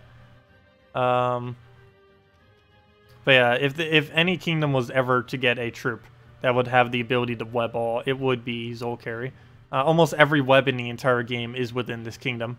Actually, if I'm not mistaken, every web is in this kingdom, except for Snothelm and, of course, hero weapons. But yeah, almost every single one. Oh, there's actually 2 of them. There's the one from Stormheim, the one that makes a like little web freeze thing. And the other one is Snothelm. And I don't believe there's any others other than like normal hero weapons. But yeah, they're almost all from this kingdom itself. Anyways, what was the other thing I was going to go do? Oh yeah, redeem code. Let me go do that right now. Redeem code. Where'd it go? Where'd it go? Well, down the line. What even is this one? Happy Mabit. Happy Mabmas. Oh, Happy Mabmas. I get it. Like Merry Christmas or Happy Holidays. But it's Happy Mabmas. Interesting. Very interesting. Yes, happy Madness, everyone. I should have saved this for when we streamed on Christmas Day. Oh well, too late. It's relevant because the Mythic is map related. But there we go. Let me go get the code in there. If I could figure out where that is. 1 second, guys. Yeah, let me just go get all the little tabs in and make sure it actually works. That would be helpful as well. Hopefully it won't give me a billion capture codes this time around. Let's see, am I a robot? I am not a robot this time. Good, I didn't need to do all of them. Probably recognized me from earlier. And let me go put this into the thingy. Copy that right there, paste it. Let me go put that below me. Oops, I just moved the layer, apparently. Let me go move it back. You go there. Oops, that's not what I meant to move. I need to lock these. I still have not bothered locking them ever since they added the ability to do so. There we go. I fixed it. All fixed. Kind of. Good enough. Should be fixed, yes. Anyways, let me go and change the code from below me. It will barely look like it changed because it's still map related. Code. And there it is. Actually, no, it did change quite a bit, actually. And there we go. So let me go get that into chat as well. Use that on gemsofwar.com underneath the game code section. Let me see. Let me go bring up the... Oops, all my tabs just got lowered. Come on, I'm trying to bring them back up, but they're not coming back up. No! All my tabs got lowered, and now they're not coming back up. Let me go fix this real quick. Move that, move that. I got this. Move that. Boom. And what was my other one I need up? Oh yeah, I need my window to actually see chat. There we go. That would be helpful. And then we go, speaking about chat, let me go bring this into chat right over here. And there is the link and the code to use it. iRobot. Yeah, the little Frostlink thing. The Snow Spirit thing, whatever it's called. That 8 mana thing that webs and freezes. Keep forgetting its name. Yeah, that little guy. Azura, Valkyrie, Draculus, and Skadi. As mentioned, let me go do that. Wasn't that just with the Draculus in here? Oh no, we need to use Azura too. Azura. And that would synergize with the HP reduction of the Azura. So we got that going. And where's the correct banner? We don't have brown, so there we go. And let's see what we can do with that. Okay, right off the bat, what do we have here? I guess we take over the green, move that over. Take down the red, take all that. And see if we can get ourselves a Valkyrie in here. Valkyrie on pretty much nothing. So yeah, we'll just take a yellow over. Now we have it on purple, which with this particular team actually isn't as bad. So we will go for that. Doesn't matter as much if we remove it. So we'll go for the explosion, and with our blue storm, should pretty much be good to go. Just keep getting that down. Double check the Valkyrie whenever we can. If we get rid of blue, purple, it doesn't matter for this particular team. I'm so used to having to keep it on the board, which is why I'm so hesitant to keep removing it. But no, we can remove it every time if we want. Draculus, get that down. Get another Azura. And just keep that going until we win.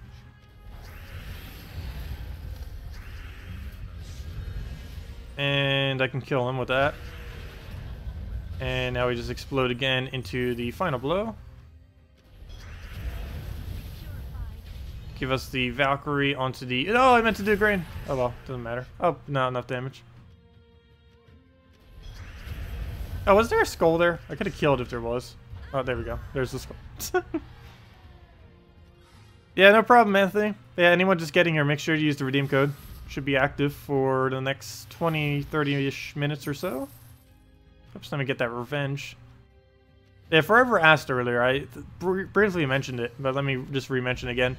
Yeah, rivals have no extra benefit other than giving 2 glory. But revenge battles give you 3 glory, as well as doubling the amount of gold you get. It doesn't actually show it at the end of the battle, but you do indeed gain twice as much gold. And that is confirmed that it still works that way in this patch as well. So it seems to just be a feature at this point. That or a really weird bug that has somehow lasted almost 2 years now. Or maybe not 2 years, like a year and a half now. Yeah, it appears to be intended. Okay, well, let's go get ourselves a Valkyrie down here. Get the Draculus. Hopefully he doesn't get his own Uriali.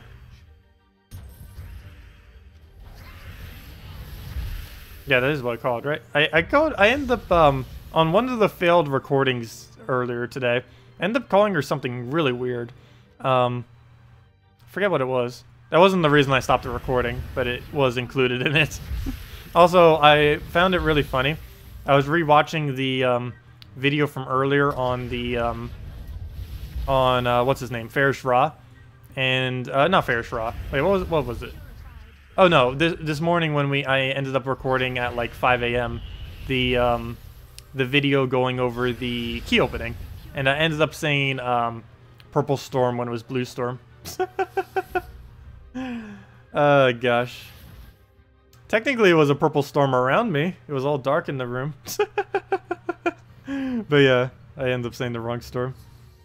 I always hate when that happens. Also, whenever I look at any of the videos, I try not to look at too many of my videos. I might listen to like the audio. I try not to visually look at it though, because I cringe at all of the super obvious moves I miss while looking at it after the fact. Like looking at the board when you don't actually need to take the board, you notice a lot more than when you're actually playing the board.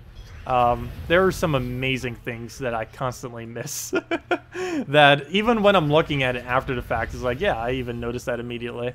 Yet when I'm actually playing the board, for whatever reason, I do not notice it. Alright, well, we'll get another Draculus in there. And we'll throw that down into whatever else we need for that last little blow. Oh no, I was going to use that to kill him with, or a chance to kill him with. Move that over, move that over. And... I know, some of my moves, they're really, really bad. Not always though, it's hard talking and playing. It happens sometimes. Yeah, it's not always a thing that happens, but when it does happen, it is so obvious that there was a better move. I'll go take the blue. What else do we have here? I guess we just take a skull, or do we go all the way on mana? We just go all the way. So we'll do that. Hit our explosion.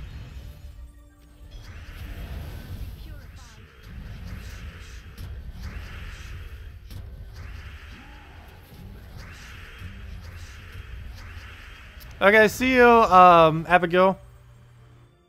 Yeah, we will be back for the nightly stream later tonight at the normal time as always, 8 p.m. Eastern Standard Time. I'm probably going to be actually heading out soon myself. Oh gosh, what on earth just happened?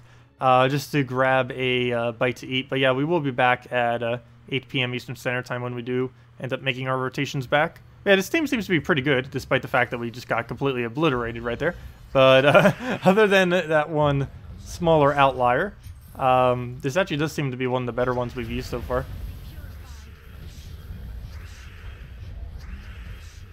I still kind of prefer it with a with the Naga though, so that we can get that nice AoE in. Oops, I forgot we're frozen because that is so hard to see, that freeze.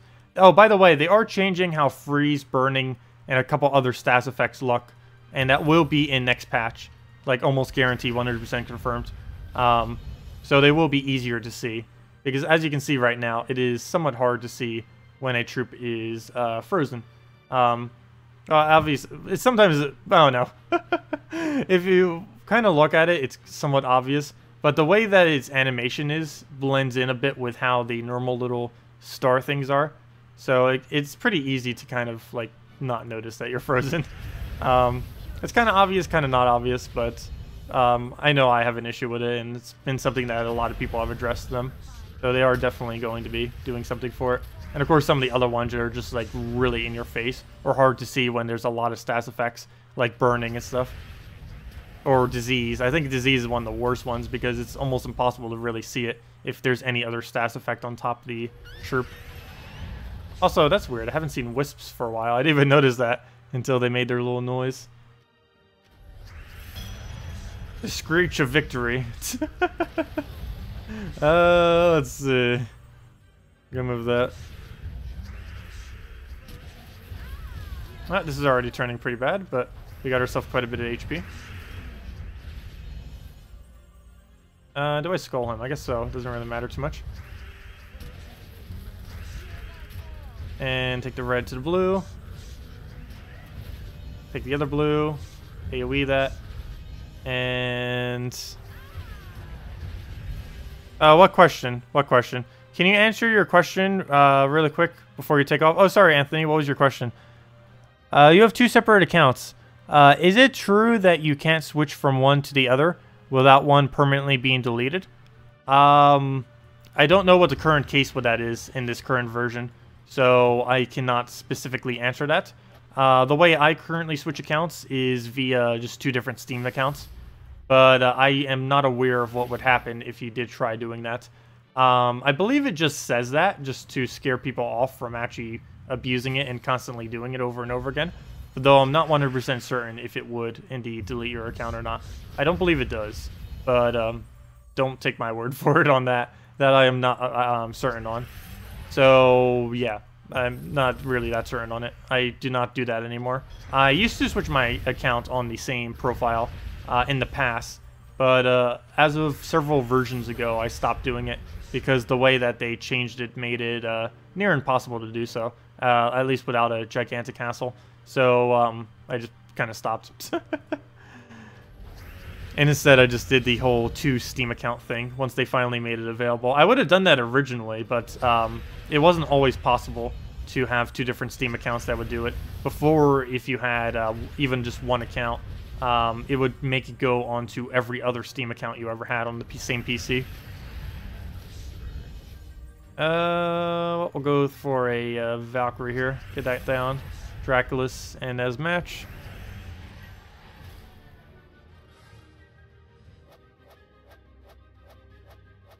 It deactivates the other account and you have to put in a ticket to reactivate. I did not know that. Interesting. That seems weird because what if you're playing it on mobile then? You could like deactivate an account that you don't even want like deactivated. That'd be weird. Yeah, I'm not. I have no clue on how they're currently running that these days. Not the slightest. But yeah, let's go back to the Infernus version. And if there was any other teams you guys wanted me to do, any other questions, feel free to leave them in chat. And tomorrow we'll pretty much be going over most of the same stuff as today. Mainly messing around to see what more Skadi teams we can try to refine. Make sure that we have a really good blue Skadi team for tomorrow or for Sunday. Which we kind of already have, but I do want to probably mess around with a few other things just to make sure that we have the best possible option, or at least practice what we already have a little bit more. And other than that, we'll just be messing with Fair Shra, because now everyone has a Fair, or I shouldn't say everyone, but now a lot more people have a Fair Shra. Basically, probably like half the game now probably own a Fair Shra.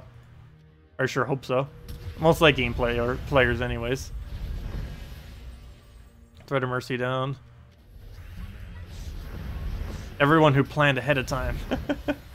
Let's see, we'll throw the yellows down. And then just in the furnace, that will not be enough to kill. Which there's no way I can get rid of that, so let me just explode. That'll be the easiest way to do this. And then we can just throw that right into damage. And that's match off of anything we do next turn. And here, have another one.